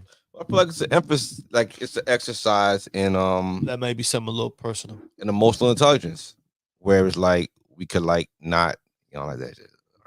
You sound like that. Make me sound like why I know why nigga call you back. Well, not taking things, in like empathy and not taking life personal and not taking the way people treat you and not treating people the way they treat you. Shouldn't you treat people the way you want to be, perceived, or you want to treat people the way you want to be treated? Or... You should, but maybe it's a season. Maybe it's just a thing. All right. So it's a long winter. I'm not, bro. I'm not in the space of apologizing or trying to figure out what the issue is if I know I did not do anything to you. Yeah. I had a situation with a friend where I didn't do nothing to this person. And it seemed like they were having an issue with me. Like they were standoffish. They would like silent treatment, all that good shit. And I'm like, I ain't never do shit to you. Right. And the person figured like I should apologize to them or I should even try to spark a conversation with them to see what was wrong with them. Right. Now, we didn't have an argument. We didn't have like no bad altercation where it's like, I'm not fucking with you no more. Nothing like that. Right. But they had an issue with me. Okay. And I didn't care enough to be like, why you got a problem with me? Because I know I didn't do nothing to them. Yeah. You understand what I'm saying? So if you feel like you didn't do nothing and this person is like, be me. Or if they didn't do anything to you and they're not just, all right, if you're just saying like, this person is busy and they just don't take your phone calls, and if you need them to show up, they'll show up. Yeah. I'm sure I'm gonna text and be like, all right, maybe there's a new normal to your relationship with that person. Yeah, and that's where I'm trying to find I'm not I like to hold, like I'm a collector. I like to hold on to things. I got all my old comic books, I got my old basketball cards. I keep my friends. I've had the same friends from when I was 8, you know what I mean? Maybe the relationship is more or less like I'll see you when I see you type of relationship. Yeah. We don't got to speak on the phone. Yeah. And I got friends like that too. Right. Where it's like, I don't gotta speak to you on the phone, but if we link up, it's like we never stop fucking with each other. Kind of personal. Yeah. I was actually hitting them to get them on the show. Or I kind of want to get them on. I know you're not gonna say it, but I'm curious to know who you're talking about. I'll talk about it after. But that was something I kind of want to bring, like ghosting friends and stuff like that. I kind of want to really kind of bring that. I don't feel like you ghost friends, like now there might be distance between friends. Yeah, and I feel like usually people that ghost friends or create some distance between friends is because they probably they're starting to develop a new friend group. Yeah. You understand what I'm saying? Yeah. Like, who's wrong in that? Nobody's wrong. It's just life. No. Does this person still live? They live in an area or they live in another place? Okay. Distance. It could be a number of different factors on why you guys. I know life is life, and I know. So we're adults. Our parents are getting older. Everybody, you know what I mean? There's different stresses and things on people. Yeah. It's like, I to the pod. I'll bring it to the cigars and whiskey family. Like, do I deserve a little call back or no? You definitely deserve a call back, but I would have just gave up. Nah, I'm not gonna. No, now I'm just gonna crawl them. Well, I would have gave up. No, not gave up on the sense of calling. Like, all right. Nah, I'm gonna call a couple months. I'll be like 3 months. I'll just call. I'll talk to the voicemail. Yo, what up, big nigga? Yeah, I know you ain't picking up, but how you? All the family's good. Everybody good. I'll just talk like I'm having a regular conversation. Mm-hmm. Keep it moving. But you good, man. Yeah. Fun times. I think that's what we got, man. Let's talk a little bit. We're gonna be here next week, man. Shout out to my boy Smooth, man. Smooth D getting married, Jamaica. Thank you. Thank you, man, for the gift, man. No, yeah, man. We gotta wish our guy White Star GB a happy birthday. Appreciate y'all, man. Thank you, man. Yeah, no problem. Of course, man. Appreciate you, man. So you going off to Jamaica? Yeah, we're going to y'all. Okay, what part? Ocho Rios. Ocho Rios? I want to say I might be wrong, but I miss making up. I don't know. That's what's up. Yeah, I got the plane ticket, and then wherever they're gonna take me, they're gonna take me.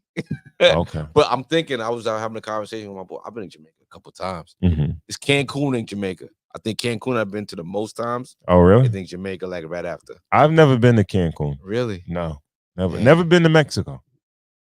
I've probably been to Cancun more than I've been to Florida. Really? Yeah, you go Cancun a lot. You really like it? Party shit is this. You just party.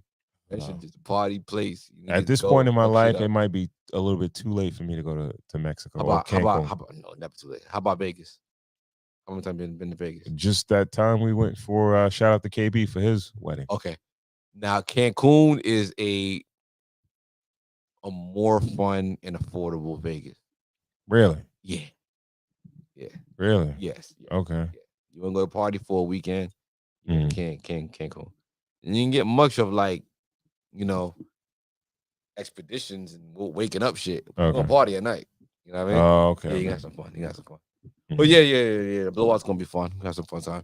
I'll tell y'all any stories when I come back. We're going out there for a destination wedding. Good friend of mine's getting married. Okay. Yeah, good times. Yeah, shout out to Smooth, man. Big Smooth. Yeah, man. We had something in pre-production. It was a quotable. It wasn't, we didn't have a clip or anything for it, but it was a quotable. Yeah.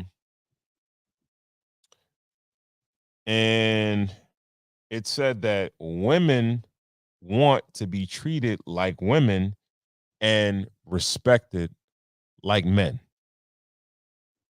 Yeah. What do you think about that? And what's your interpretation of that? I feel like it needs a deep dive. It needs to be. The first thing is like, my initial reaction is like, it's an oxymoron, because they want to be thinking about the Titanic, women and children all first. Mm-hmm. Men died to give their seat on boats to women.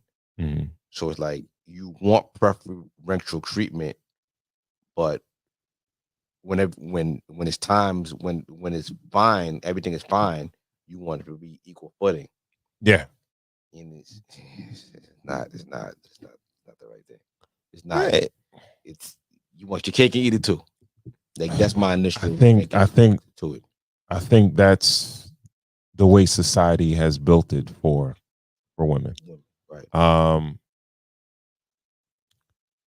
not gonna bag on women or anything like that, but because shout out to Tyrone. Tyrone said you will. I think that men have to just eat it. Pause. Eat it. Just eat it. Like, yo, you can't really do anything about it. We live in a world where you can't. Evolution. What do you mean evolution? Evolve. No, we're evolving because women in a lot of spaces, women equate to men. Well, yeah. But you still treat a woman like a woman. They're kind of getting the best of both worlds. Yeah, but that only lasts until the shift has fully been made or close to have been made, and then it's fair game again. At some point, what do you mean the shift is at some point been made? Very, very soon. Cause okay, like you have a little brother, right? Mm-hmm. You haven't played basketball? No. Okay. Go ahead. Well, I have a younger brother. He's about 3 years younger than me. When it was time to play sports and play basketball, he's smaller than you, so you give him a little lead. Okay. So you spot him. If the game's 11, you spot him 4. You know what I mean? Mm-hmm. He gets a little better, spot him 3. You know what I mean? He gets a little better, you spot him 2. Mm-hmm. Then at some point, if we're playing this game And if we are going to have some integrity and we're going to really do this, we're going to go head to head when it's even. And I feel like the tides have come in, and it's very, very, very soon. Because men, that's the one, that not the one thing, but that's one thing I can give to the red pill community. They have woken up men to be like, okay, we have to compete again across the board. It can't just be like, yo, listen, you just give to something to somebody because they're a woman. I think across the board, everybody has to earn everything. When you say compete, yeah, compete I feel against like for money, like jobs, money, Okay. everything like that. We just can't give it to somebody because it's a girl, or give it to somebody because of that, or men with money, with means, have to protect themselves against who they're going to marry. So, yeah, I feel like it's I heard that conversation. I feel like it was, I don't know, it was just so, it wasn't triggering, but it just felt like a revelation. It just felt like something crazy. And a woman said it, and she was dead ass. She was dead ass saying it. You know what I mean? And I'm in the mix of the conversation. I'm like, wow, that's right there. That is exactly how you feel, isn't it? And it's just peak. It's just the peak of give everything to me.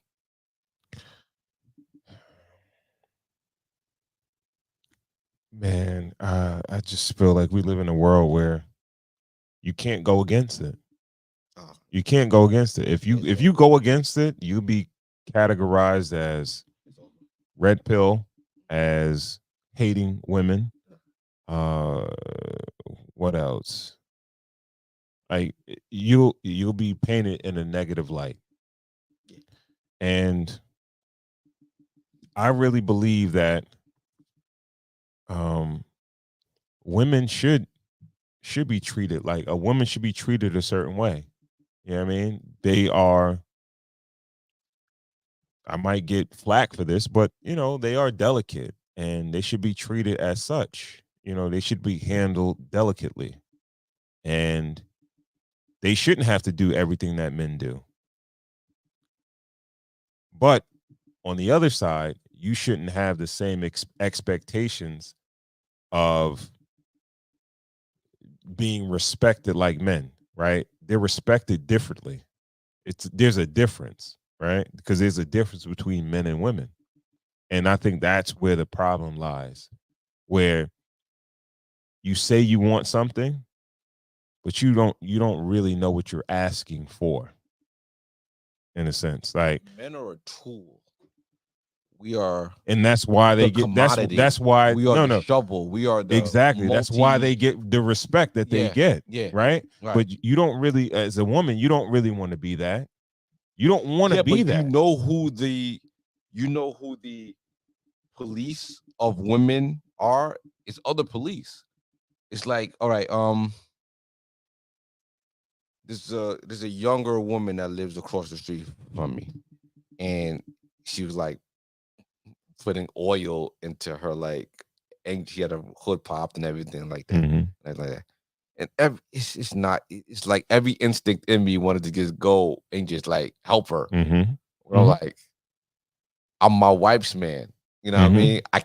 It'll be weird if I did that. You know what I mean? So I gotta let her be a woman. I gotta let her figure out, or I gotta let her pay a mechanic, or make a mistake, or even figure it out. You know what I mean? I can't help. You know what I mean? I can't do it. And it's that. Like, it's almost like when you're a taken man, you can't be a man for everybody. Okay. Yeah. I agree. Because it's almost a violation. Because you're it's a taken offensive man. to your It's woman. offensive. Yeah. And it's fine.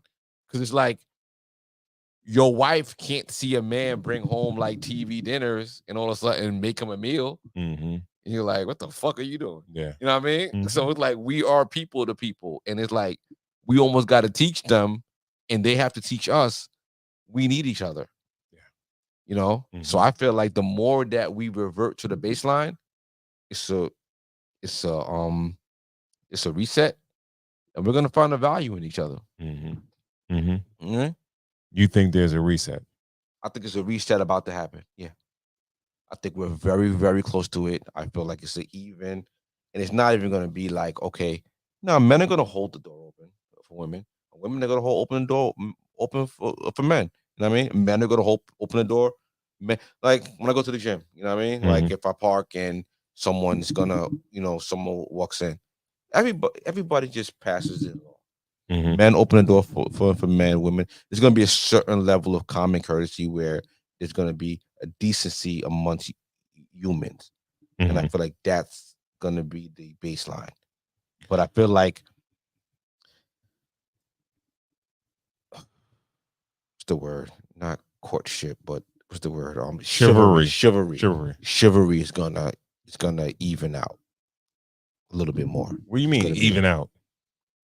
It's gonna be like, I feel like in the next year or two, it's gonna be like whoever asks who on a date is gonna be on the hook for paying for it. Never. Yo, love women, love the women in my life, love women, but if they could kind of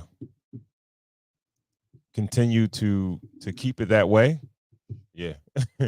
If they can continue to keep it that way, where men take care of certain things and they could, take care of the rest. Yeah. They don't really want that burden. Right. And I think that's a fight they shouldn't even be fighting. Yeah. You understand what I'm saying?